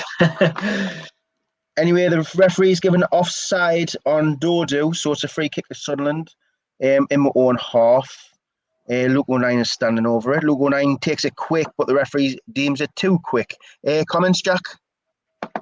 Yeah, Brian Halliday saying plan B, please. I think just in reference to I want to mention, just in reference to these like crosses aren't working, the balls into the box aren't quite going our way. I think it's more to do with personnel. Wyke, of course, tends to do well with crosses, but without someone else in the box constantly joining them to kind of distract the defenders and pull their attention away from Wyke to allow them that bit of space, I think he can struggle. I wouldn't mind seeing him and Stewart up there, because then the defenders really got two aerial threats to think about. O'Brien would often be that player who would kind of just knock around the box and give the defender something else to look at. So it's just something I would quite like to see. I think I don't mind us with the same game plan. I just think it's a change of personnel that's got to be made, really. Hopefully he makes it soon anyway. Luke O'Neill now knocks it down the right side to Jordan Jones. Jordan Jones goes past one player. He comes inside now. Jordan Jones tries to play it to Charlie Wyke, but it's intercepted by, I believe that's Evans, who plays it inside to Ojo. Ojo now on the right side of the pitch plays it forward to Will Keane. No, that's Lang. Sorry, Lang with his change of boots tries to go past Denver Hume. Denver Hume gets a foot in and knocks it out for a corner to Wigan on the right side of the pitch. Comments, Jack? Yeah, Steve McIntosh saying 1 goal in the comments will change. Philip Brown says the way we're playing right now, a draw will be very fortunate. Jeppo says Black Cats don't give up. And Gary Grundy is saying Dino, we need them disco lights now. We do. Come on, Dino, inspire the players. Inspire the players, let's be fair. I'm not turning them on. I want to go straight back to sleep after this anyway. Ball whipped in by, I don't know who that is. I think it was Lang. It's up in the air. It's flicked on. Back post there. He's across the goal. And it's hit. And Will Keane or Callum Lang. It's 2-1 to Wigan. For God's sake, man. Is that Callum Lang? Right. The mark in there is absolutely atrocious. It's flicked on by Tilt. Tilt overheads it to the back post to, I believe that's Stewart, who plays it across, and it just hits Callum Lang in the belly. And it's 2-1 to Wigan. I mean, come on, man. This is embarrassing, man. The lad who was kind of it was the back post originally from the corner being taken. He was over towards the left-hand side of the box. Who's meant to be marking him? Is that the same lad who actually pulled away from the first one as well? That's twice now. No, that was Dodo. That was their right back who was at the back post there. That was their right back, Durrata. That's twice now that Wigan have whipped the ball into the box. A player's pulled away in the back post and no Sunderland players followed them. They've put it back across and they've got a goal. The 2 goals are very, very similar. It's the exact same mistake again. It's just switching off defensively.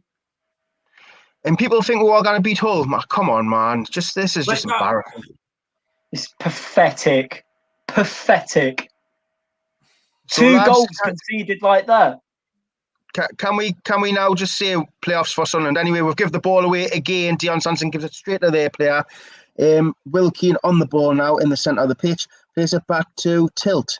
59 minutes gone here. It's Wigan 2, Sunderland 1. Looks like it could be back-to-back defeats for Sunderland at the minute. Johnson runs forward now. Plays it forward to Will Keane. Will Keane now cuts inside, but he's tackled there by Charlie Wyke of all people.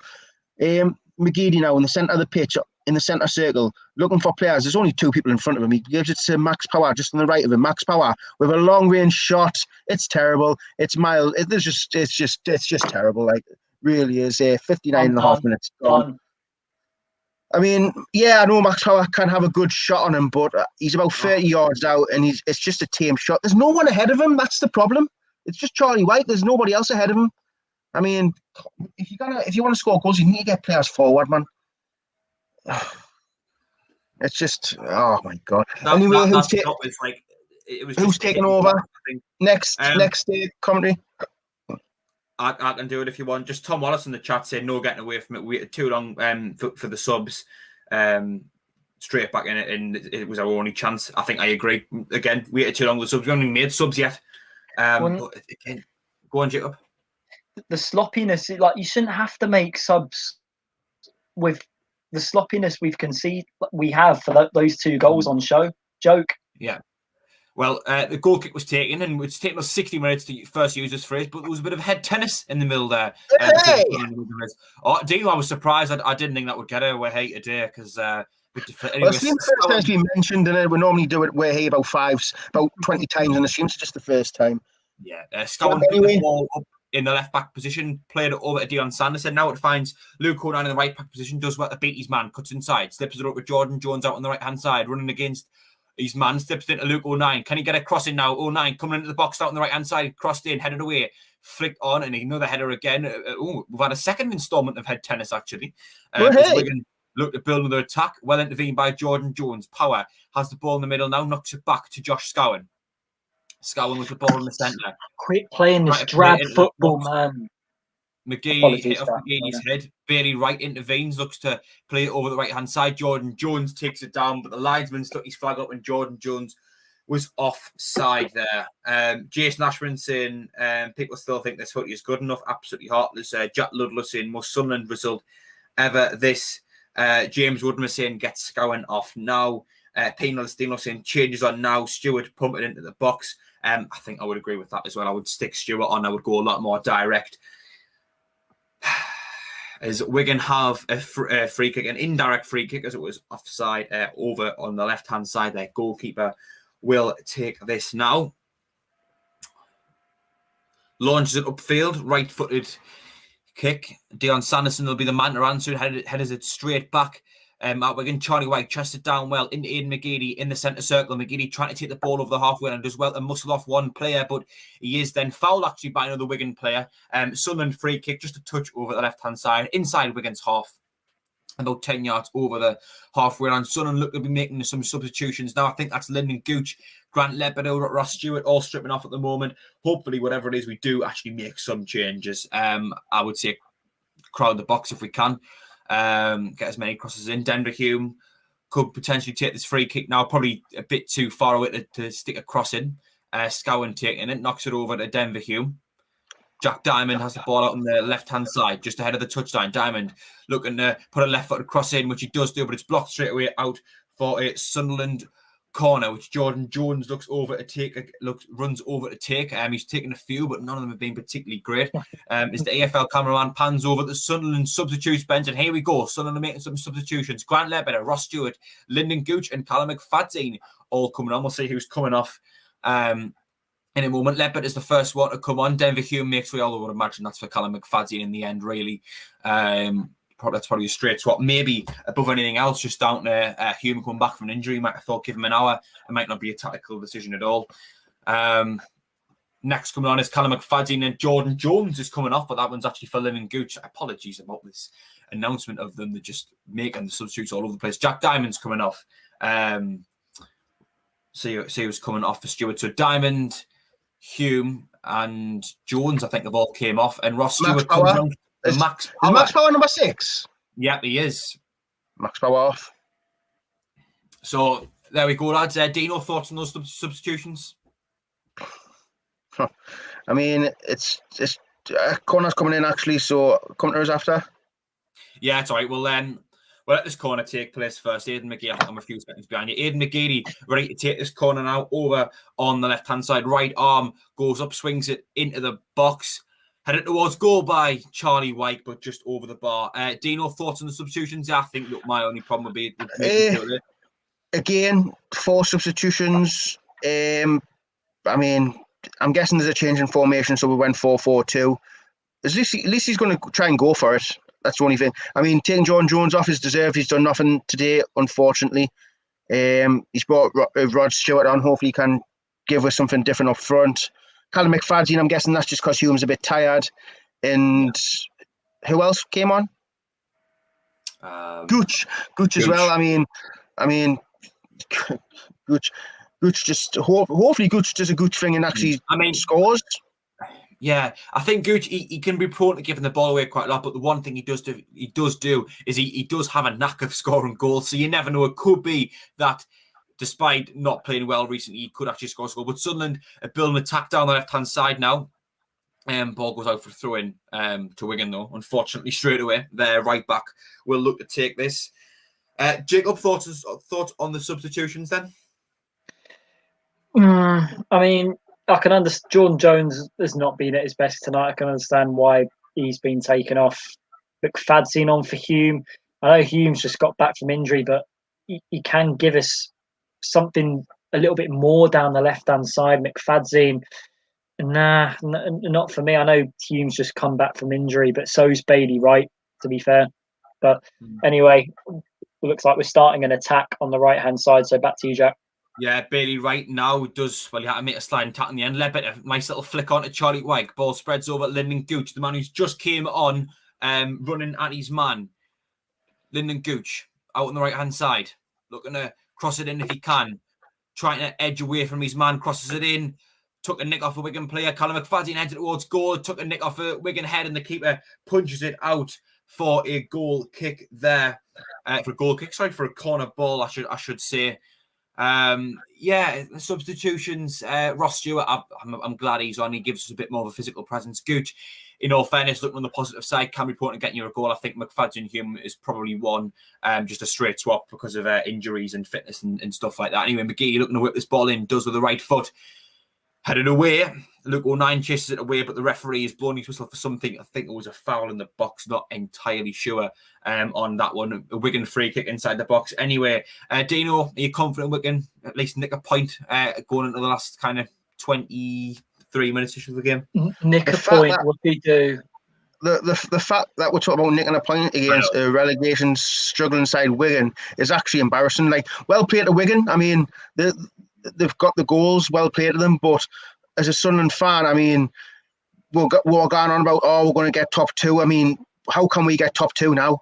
I mean, come on, we've still got Hull to play, man, and people think we're going to beat Hull. Playing like this, not a chance.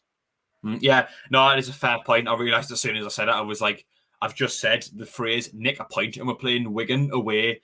Very, very disappointing. Gary Grundy saying we can pull this off. We've come from behind before. I think the difference is other times we've actually looked like scoring. We just don't really look like scoring today, in all honesty. Tom Wallace saying we are playing next goal winner again.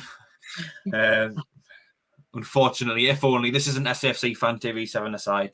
Anyways, their goalkeeper has the ball now, knocks it long towards our left-hand side. Sanderson wins the header, comes straight down into the Wigan midfield. Ball looks to go over the top on the left-hand side. It was Bailey Wright who intervened there, but actually there's a player down. It looks like Dion Sanderson is down injured.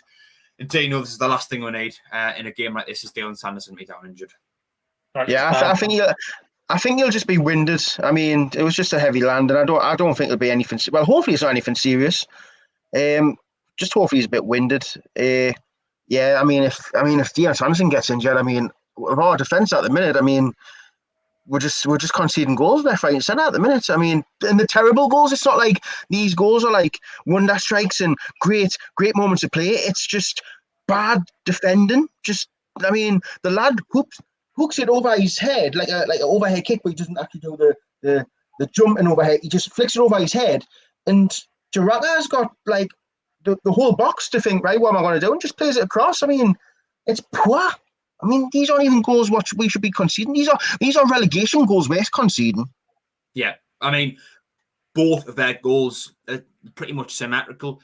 Corner, which was slightly overhit or took a knock, and then it's the player that goes. The player was at the back post. He just backed off a little bit, and no one's went over to mark them, or whoever was marking them's completely lost him. That's criminal defending. The ball comes straight across, and it's a goal from that point on. Just schoolboy stuff, just switched off, just not marking that. You know, that stuff that you learn when you're very first starting to play football. If you're a defender and you're a kid, you learn that straight away. You mark your man and you stick with him. Sunderland have the ball again now. We're back in possession. Bailey Wright knocks it over to Luke O'Nien, who looks long. Ross Stewart couldn't quite win the header. Wigan have the ball again. McFadden intervenes. Wigan trying to build an attack now, coming down our right-hand side.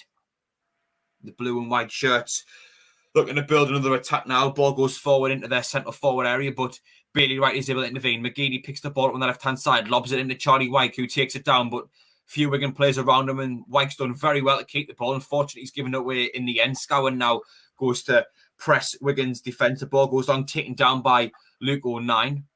O'Nien knocks it back to Bailey Wright at centre-back. Right. Plays it long, looking for Ross Stewart. Couldn't quite find him. Wigan building attack down. Looking to build an attack down the left-hand side. Didn't quite happen. Gooch picks the ball up now. Knocks it back to Dion Sanderson at centre-back. Now it finds Bailey Wright. Right. In Grant Ledbetter over on the right. Say right again. Now it finds Charlie Wyke. Back turn to goal. Finds Grant Ledbetter. Into Aidan McGeady now. McGeady, bad touch. Just got away from him. He's able to retrieve the ball. Slips it into Charlie Wyke, who's got a player on his back. knocks it over to Lyndon Gooch out on the right-hand side. Gooch out wide, trying to put a cross into the box. He beats his man, he crosses it in. But it's only as far as another Wigan shirt and the ball comes clear. Chested down now. Ledbetter trying to step in, couldn't quite do so. Wigan have the ball in their defence now, passing it around. Over towards the right back now. Ball goes forward. 09 finds himself out on the left-hand side this time, chasing their player who's turned him again. Wigan coming at us now, coming at our defence, coming towards the end of the box. Ball slipped in behind, and I think that was Will Keane there with the shot. More of a Will Griggs style effort, that, as the ball went flying into the stand. I thought he could have done a bit better there. If it was a Sunderland player, I'd be very disappointed with that. Dino, a decent opportunity for Wigan, Mr. Eddie. How easy was that? Just why don't we never do that? Like, I mean, let's be fair. Will Keane should be hitting the back of the net from there. I mean, that's awful from Will Keane, to be fair. And just the carve were open so easy. Yeah, precisely. It happened against Oxford when they scored the goal, and it happened in the last game in the lead up to the corner against Charlton. Team just come through our midfield like we aren't even there. I'm not quite sure what's happening. There's a couple of players down injured at the moment. Jacob, is there any chance of us rescuing a point here? I know it's laughable saying it. Oh, this club honestly just is going to be the death of me. I'm sick of it, honestly. Just if a football club could shag the playoffs, it would be this club.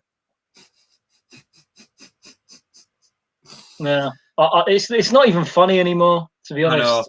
I'm done, completely done. It was just the way you put it, Jay. But we're back in play now. Luke 09 looks if we went to a back three again. Anyway, Luke 09 towards the left hand side looks to cross the ball over the field. Won again by a Wigan player. Yet again, long ball not working as Wigan look to build an attack down our left now. They're coming at it on Sanderson. Sanderson shows them inside a little bit there. Ball slipped over towards their number 9 who takes a shot. Good block there by Callum McFadden, and Sanderson is the first to react, but unfortunately Wigan players able to muscle them away. There's loads of blue-and-white shirts around Sanderson, who actually wins a free kick for Sunderland in the end. Sunderland have a free kick now, about 10 yards ahead of our own box, just over on the left-hand side.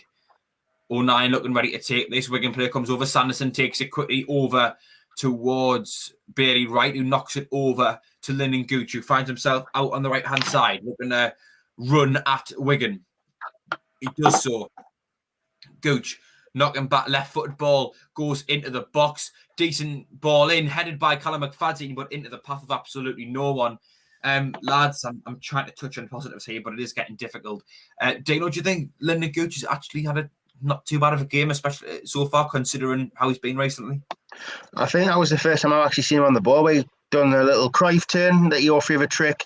The entire squad's been watching my Cruyff turns at SAFC Fan TV. That's the first time I've seen Gooch on the ball. I mean, he's found the ball out on the right hand side, and he's got a couple of crossing. I mean, look, we're clutching at straws for positives, but yeah, sometimes you just can't be positive. Like people say, keep the faith. Like it's just so hard to. I mean, you just can't. You can't look at positives when you're playing like this. You can't. Like if you think you can see positives in this game, you're clutching at straws, in my opinion. I've got the phrase I just used. Nice little flick by Ledbetter to the ball, found Gooch, and now it's out for a Sunderland throw on the right hand side. Free kick actually. Foul on Lyndon Gooch there. Ledbetter to take this one now. Free kick out on the right hand side, quite deep inside our own half. Ledbetter dinks it towards the box. Actually, he's went over the top.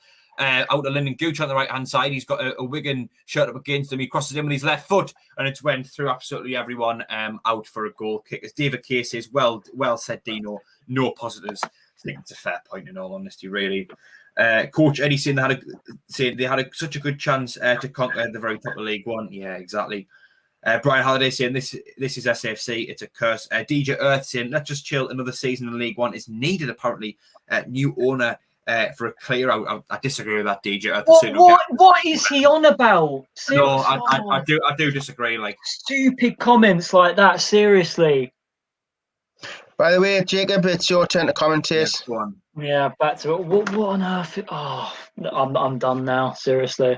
I think that, yeah. I mean, I can't see any positive of another season in League One. I want out of it. It's doing me heading, and above anything else, financially, we're just we're not going to get that same injection of money. I know KLD's got money, but above anything else, the sooner we get into the Championship, the sooner we can start building. Anyway, left-hand side, I'm a bit in front of you, Jack. So Charlie Wyke has it to Josh Scowen. Josh Scowen now playing the ball in the middle. I think that's... can't be Jordan Jones, he's come off. Anyway, Luca 9 to Dion Sanderson on the right-hand side now. To Lyndon Gooch. Lyndon Gooch looking to take on left back. Lyndon Gooch is a decent ball in. Oh, and it's well cleared out by the centre half, Johnston there. Or was it Tilt, one of the two? But Sunderland win a corner. 15 minutes to go. That's a decent clearance there. Ross Stewart is charging into the box looking for a tap in there. I've just seen a comment that's brought me mood from about 1 out of 100, about 2 out of 100. Chris Law has just said, Terry on his stream has just said, if Scowen starts on Saturday, he's not doing a stream. Seriously. You can't just single out one player, to be fair. I don't think he's done anything wrong. I mean, I don't think he's done out wrong. Anyway, it's a header from 09. It's off target, goal kick Wigan. They'll take their time with this, like a lot of League One teams do. Just, yeah. George Morley said, Terry can hardly speak. He must be on the drink again, as per. What are the dates for the playoffs again, Jack? Remind me. I haven't even looked at them because I was that confident we'll go up with the top 2, Jacob. I thought, playoffs, I didn't need to concern myself with that. Yeah. Philly saying, by the way, how are Dino? We need the disco lights. Come on, Dino. It could. Put the disco lights on for what? For these players? These players don't even deserve the disco lights to be on, man. Spur them on, Dino. That's true. A bit of motivation. They might go, Dino's got his disco lights on. Let's repay him. McGeady tries to play 1-2. Definitely not. And McFadzean, yeah, typical you. You kick the ball off your own face and it goes out for a throw to Wigan. Yeah, that pretty much sums you up, sunshine. Dorica will take his time, as probably a lot of Wigan players will do going into the final 10 with this throw. Dorica now to Will Keane. Grant Ledbetter, has he committed the foul? No. And Sunderland win the ball back. McGeady, would he fight? Go over the left-hand side, he doesn't, and he finds Ross Stewart now. Ross Stewart, Charlie Wyke, he's in the penalty area, and the ball fizzes away from him, but Grant Ledbetter does well to flick it back to Aidan McGeady. Aidan McGeady.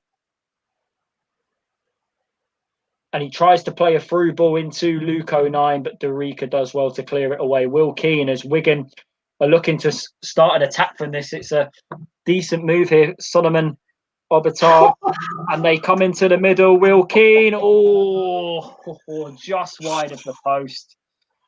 These are getting chances. These are cutting through us so easy, man. These are bottom 4 size. It's a joke, seriously. That's honestly probably a better chance than we've had for as long as I can remember. So in this game. Anyway, ball on the left to Callum McFadzean now. Tries to play Ross Stewart down on the left-hand side. Ross Stewart was never going to get there. Dorica, or was it Tilt, the centre half? The ball's in the corner, but Ross Stewart has it now. Ross Stewart to Aidan McGeady. Aidan McGeady, is he brought down on the edge of the box? No, he isn't. Josh Scowen wins the ball to Dion Sanderson. Sanderson on the right-hand side to Lyndon Gooch. Lyndon Gooch now looking to take on their right back, Lyndon Gooch. Will he cross the ball? He does well to skin him. And is there a foul being given? No, there is not, as Wigan easily clear the ball away. Solomon Obitar now. Sanderson, has he won it back? And it's a free kick, I think, to Wigan, or is it a throw? Looks like a throw in. Poor. I mean, Jack, what are the comments saying? I can't imagine how terrible the mood is in the comment section right now. Yeah, Mad Mackham saying, I want to feel shocked and upset, but can't. Too many times a season fizzles out like a damn firework. Denholm 13 is saying, when's Dino going to realise we can't score until the disco lights are on? We scored when they weren't on. We took the lead. There you go, Denholm. You've been told. George Marley saying, come on, one touch, Charlie. Let's have another. But in fairness, Wyke's not really getting any service because we aren't even creating any chances. Back must have put money on us saying, GG Sunderland, my money. Solomon Obatar on the left-hand side easily goes past Lyndon Gooch, plays the ball in the middle to one of I think it was Ojo. Is that Will Keane in the box, looking to take on Luke O'Nien? Ojo's ball in, no one there in the penalty areas. Lyndon Gooch take as much time as he needs to clear it away, but he does well to out-muscle. I think it was Robinson there, left back, and Sunderland win a throw. And there's a substitution's going to be made for Wigan. Solomon Obatar is going to come off, and actually seen Wigan substitutes tonight. So someone will have to remind me who's coming up. It's just flashed up on screen. Corey Whelan, the number 6 is coming up. Dino, I've just dropped you in it there. I've put a comment on saying 300 likes and Dino sticks the disco lights on. So if you don't, then you've let everyone down. So if we get to 300 likes, Dino will stick his disco lights on, and I don't care what he's got to say about it. Right, that's fair enough, but I don't think we'll hit 300, so I think I'll be all right. Well, there you go. It's an ambitious target, but you never know. If you want to see the disco lights, you know what to do. Cast your vote. Cast your vote. Anyway, Ross Stewart looking to win the ball. Charlie Wyke, and has an offside flag gone up? No, it's a free kick to Wigan. Well, Philip Braun has put in the playoff semi-finals on May 18th, 19th, and the May 2022 league playoff final is May 30th. So there's your dates, lads. There's your dates. Oh my God. You know, since I've said that, we've jumped up from 180 to 199 likes. Just a little tease of the disco lights, and we've jumped up by what? Well, how about 250? How about if we get to 250? Then I will. I think 300 is a bit over the top. So maybe 250. If you're willing to stick them on, you seem sort of opposed to the idea of it. Well, if we get 250, I'll stick them on for the last 5. Well, as soon as we get it, I'll stick them on. Yes. But didn't it come to something when people are asking you to stick the lights on more than what's going on in the match? I mean, that just shows, doesn't it? I know, it is. We're more interested in Dino's disco lights than we are in much. And I mean, can you blame us? This game's rubbish. Yeah, we're just rubbish in general. I might go and start watching the Sunderland ladies. Maybe that will give her a bit of excitement because this team's doing now for me at the minute. Like, can't be any worse. There's no passion in this team. I mean, who looks like the relegation side? Yeah, like it's mad, isn't it? I mean, they're 2-1 up. They don't even really have to do much in terms of going forward, and they're actually creating more chances than we are. Daily Wright, just we're trying Daily Wright, carrying on, playing the ball out from the back there. He doesn't look ready yet. I don't think. He's given the ball away again. Bowers is not a happy man on Twitter. He's taken to Twitter the last few minutes. Isn't Bowers meant to be at work? Did you see his tweet that he was on BT Sport when we got relegated from the Championship? I can't believe that. Yeah. I need to track that clip down. We're talking about Michael, and he's actually at work tonight instead of the match. You know? Yeah, well, he's tweeting during work. I don't know what that's about. I'm going to be straight on the phone to Sainsbury's. He must be on a break, surely. You never know. He might be doing the sneaky one, phone in his pocket. No, 6 minutes to go. Yeah. God. Jones is taking all the time in the world. Sorry, Joe. 211 likes, by the way, now. If that does get a 250, Dino will be putting his disco lights on. So that's some consolation at the end of the day. If you would like to see Dino's disco lights, you know how to cast your vote. 433 people watching. If you haven't already, please do give us a like. Just hit the thumbs up button. If you're watching on a mobile device, you might need to close the live chat. And subscribe as well if you haven't already. We do this for every single game, these watch-alongs, as well as our other shows on a Thursday and a Sunday. We go live. And other stuff going on the channel as well. So if you haven't already, you would like to, why not subscribe and like the video? But back to you, Jacob. Anyway, on the right-hand side, Wigan taking all the time in the world. Just something they're going for in the corner tactic. I don't blame them. Nah, Dorica doing well actually to keep the ball in the corner, and they've won themselves a throw. The mad thing is, Wigan's made one substitution in 85 minutes. I mean, do you think Johnson's got it wrong tonight, the way how he's set up? I mean, I did say initially that there was a few names in there who I wasn't happy to see. I think Scowen being one. in there. I don't think he offers us much on the ball. But to be fair, did any of the centre midfielders really offer much, apart from probably Ledbetter and maybe Power on his odd day? I think Power can be inconsistent. I mean, Power's in there in the team anyway tonight, but I think Ledbetter, a lot of people say slows the game down, and I do think that's true, but I think it can actually be a good and a bad thing at times. At the very least, he's got a good passing range on, and he's calm in the middle. I'm disappointed to see Winchester's not playing. I know some people don't like him, but I think he's had a bit of a recent improvement. He had those few games. He got taken out and he's come back in. He looks like a real midfielder. He looks like he's got the ability to link the defence to the attack, which is very often the job of a centre midfielder. What has happened to our defence the last few games? I know. It's fault. Do you not just think this is maybe the poor performances, which in all fairness we have seen since Portsmouth? I've dodged it a bit myself. I've maybe ignored it and thrown it under the carpet a bit, but I think that's what's happened. Do you think that these results as of late are just those performances coming out, showing themselves? Exposure. Yeah. All lads, I'm going to stick with lights on for the last 5 minutes. I would. Hopefully it could help, but it looks like we haven't even hit 250 likes yet. I know, but just get them on. Dion Sanderson on the ball now. To Luke Chris, do not remind me, seriously. A punt upfield towards Charlie Wyke. Ross Stewart in the penalty area. Jones will easily gather. Going for the hoofball tactic. It does not work, guys. Leighton Jordan, our friend, has said, thanks, Dino, clearly for putting the disco lights on. It might have made Leighton's night, you never know. It certainly made me feel slightly better about this whole situation. When I say slightly, I mean, my mood's gone from about 1 out of 100 to about 2. Well, it should be 3 now because he said it went from 2 when Terry says he wasn't going to. So it should be about 3 now. There you go. So I'm on 3 out of 100. That's my mood. So, we set the bar high here, in terms of how good I feel. I mean, just this is embarrassing. It's Debbie FTM is saying thanks, Dino. I'm trying to show any little bit of positivity I can on commentary here, but there's nothing. As Wigan have a free kick, 2 minutes to go. I mean, I don't know what that was about there. Just happily.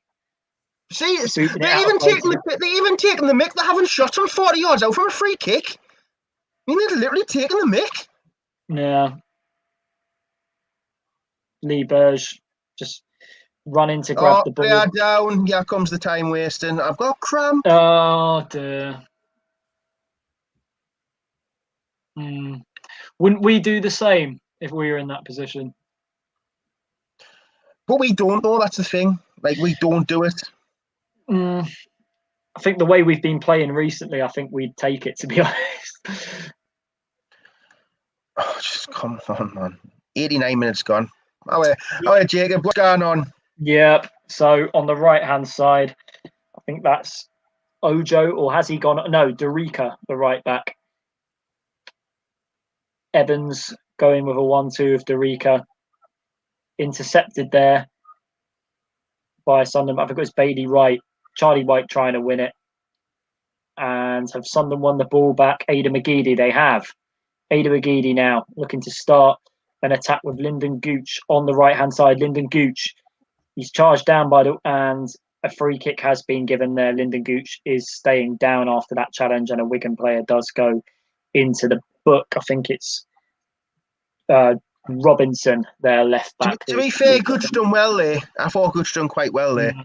Yeah.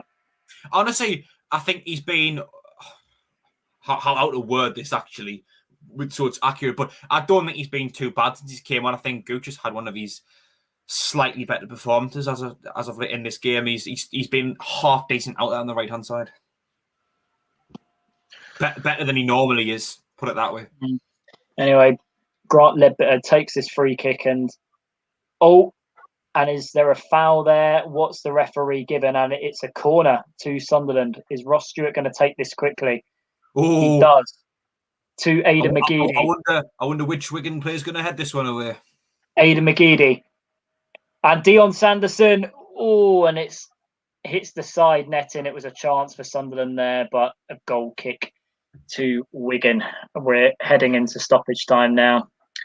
You know what? I wish I was back. I wish I didn't wake up. I wish I was still asleep watching this. John Swinney, I don't blame you, mate. Seriously, go and get the fresh air that you so desperately deserve. If anyone else has a dog, we would much rather you took them for a walk than actually watch this. It might make you feel better. You never know. I could do with a walk now. To be fair, I need to calm down after watching this. Don't we all? But we've got to do the review after. Yeah. Oh God, that'll be a bundle of joy, wouldn't it? Sorry. Oh, sorry.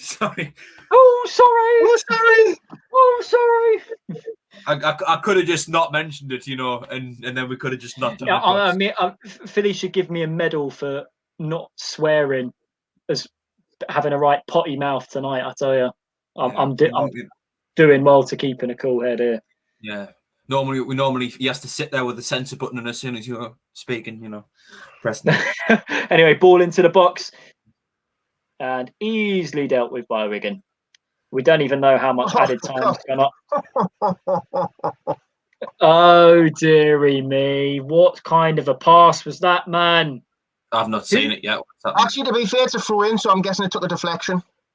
No, fair play. No, it didn't. No, McFadden's just getting the ball to quicken the play up. What kind of a boot up field was that? That was awful. I'm just going to quickly go back onto the chat. Geordie Groundwater is clearly trying to be positive, saying keep the faith. It's psychological warfare designed to destroy Hull and Peterborough into a false sense of security. Well, we appreciate you trying to take me from a 3 to a 4, but it ain't going to happen, Geordie. Appreciate the effort, though. David Mackham is saying man of the match is Dino.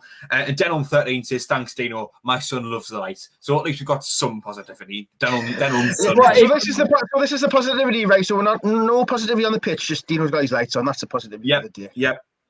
If you... Has the board not gone up for how many minutes yet, or has it already? Or the media team just can't be asked to put how many minutes of added time there are at the end of the game? Yeah, they've done that in the first half as well. I mean, that's just doubtless. But the thing is, it's Wigan's 3 minutes. It's Wigan's 3 minutes, so it's their fault, really. Eric Rengal is saying, no need for a review. You've been through enough.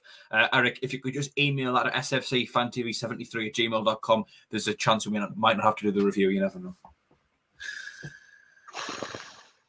God. It's got to be about 30 seconds left. And Eric, let's be fair, playoffs. Yeah, Dino, I've joined you now. Are you in the mindset now? Just playoffs. I was there last week. It took you took you a couple of days to catch on, but you'll get there eventually. I mean, it takes us a couple of days to catch on with most things, to be honest.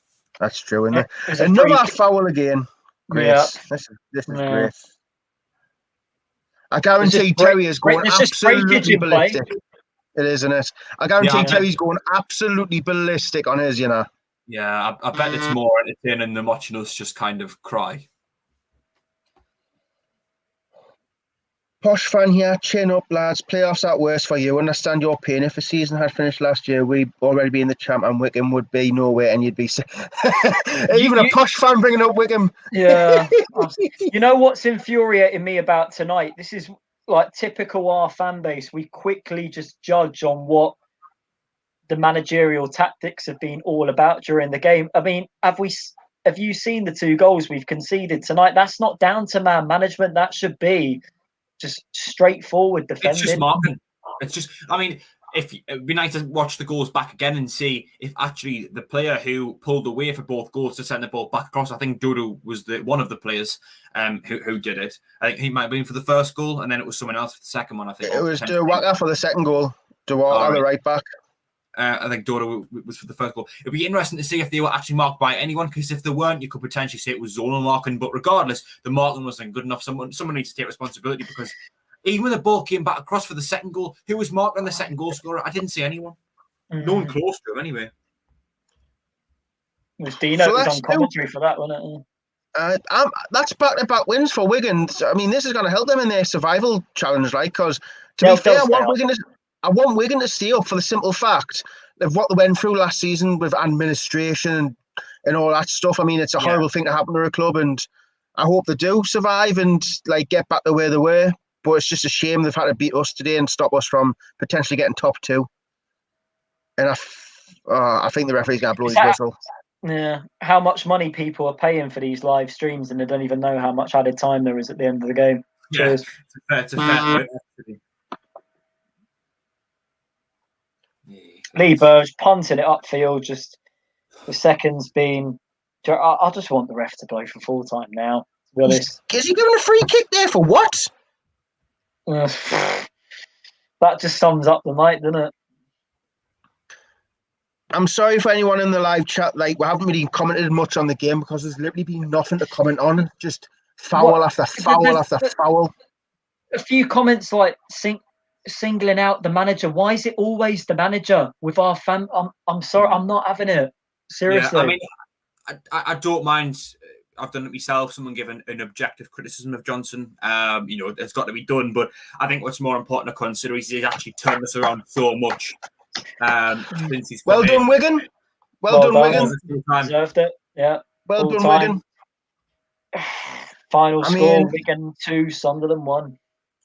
Well done to Wigan. Good result, great result for them. Well done, Wigan. I mean, Sunderland were just piss poor. And to be fair, Wigan were actually quite good. I mean, I'm not going to say it was a snatch and grab. They actually played well. They created chances. If anything, they should have had more goals. Yeah, I'm just going to say, Dino, of course we can sit here and talk about the game all day, but that's what the review's for. So we'll talk about this. We'll go through the game all in the review, which is someone quite cleverly pointed out it should be more like, there we go, Mad Mac saying it should be more of a counselling session than a review. It's a fair point. And we'll talk about this in the match review as well. We're just about to go and start. 333 people watching. Thank you to everyone who's tuned in tonight. If you're still watching now, thank you for still being here.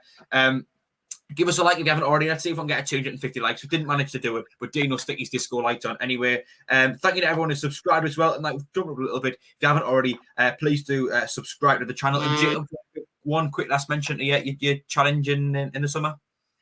Yeah, in July, me and 7 friends taking part in the mighty hike for Macmillan Cancer Support. 26 miles from Alnwick Castle down to Bamborough. On the northeast coast, going to be a tough challenge. It will be a lot of hot weather at the time, but we have a lot of unity, a lot of passion in our team to get the challenge done. So yeah, link in the description if you want to donate, guys. Any donations will be very much appreciated. Back to you, Jeff. Yeah, it's a great cause. And Dino, you're going to tell us who's donated tonight? Yeah, I am actually. You've hit the nail right on the head, mate. I seem to mention that every week because she donates every week, and that's from Boston, Massachusetts. I can't say it right ever. Thank you to Marianne Carlo for her donation and Warren Ridley. Thanks for your donation. It does help towards the channel. Muchly appreciated, and thank you for your donations. I hope you enjoyed the stream. Yeah, Mad Mac on the chat saying, good on you, mate. Blister pains needed. And James Alton, going to go thrash Wigan on FIFA to get my anger out. I don't blame you, James. But thank you to every single person who's tuned in tonight. We're going to quickly jump off now and quickly start doing the review. But for myself, Jack Dodds, from Dino Wellgott and from Jacob Kirkbride, thank you. And if you can, take care. Bye-bye.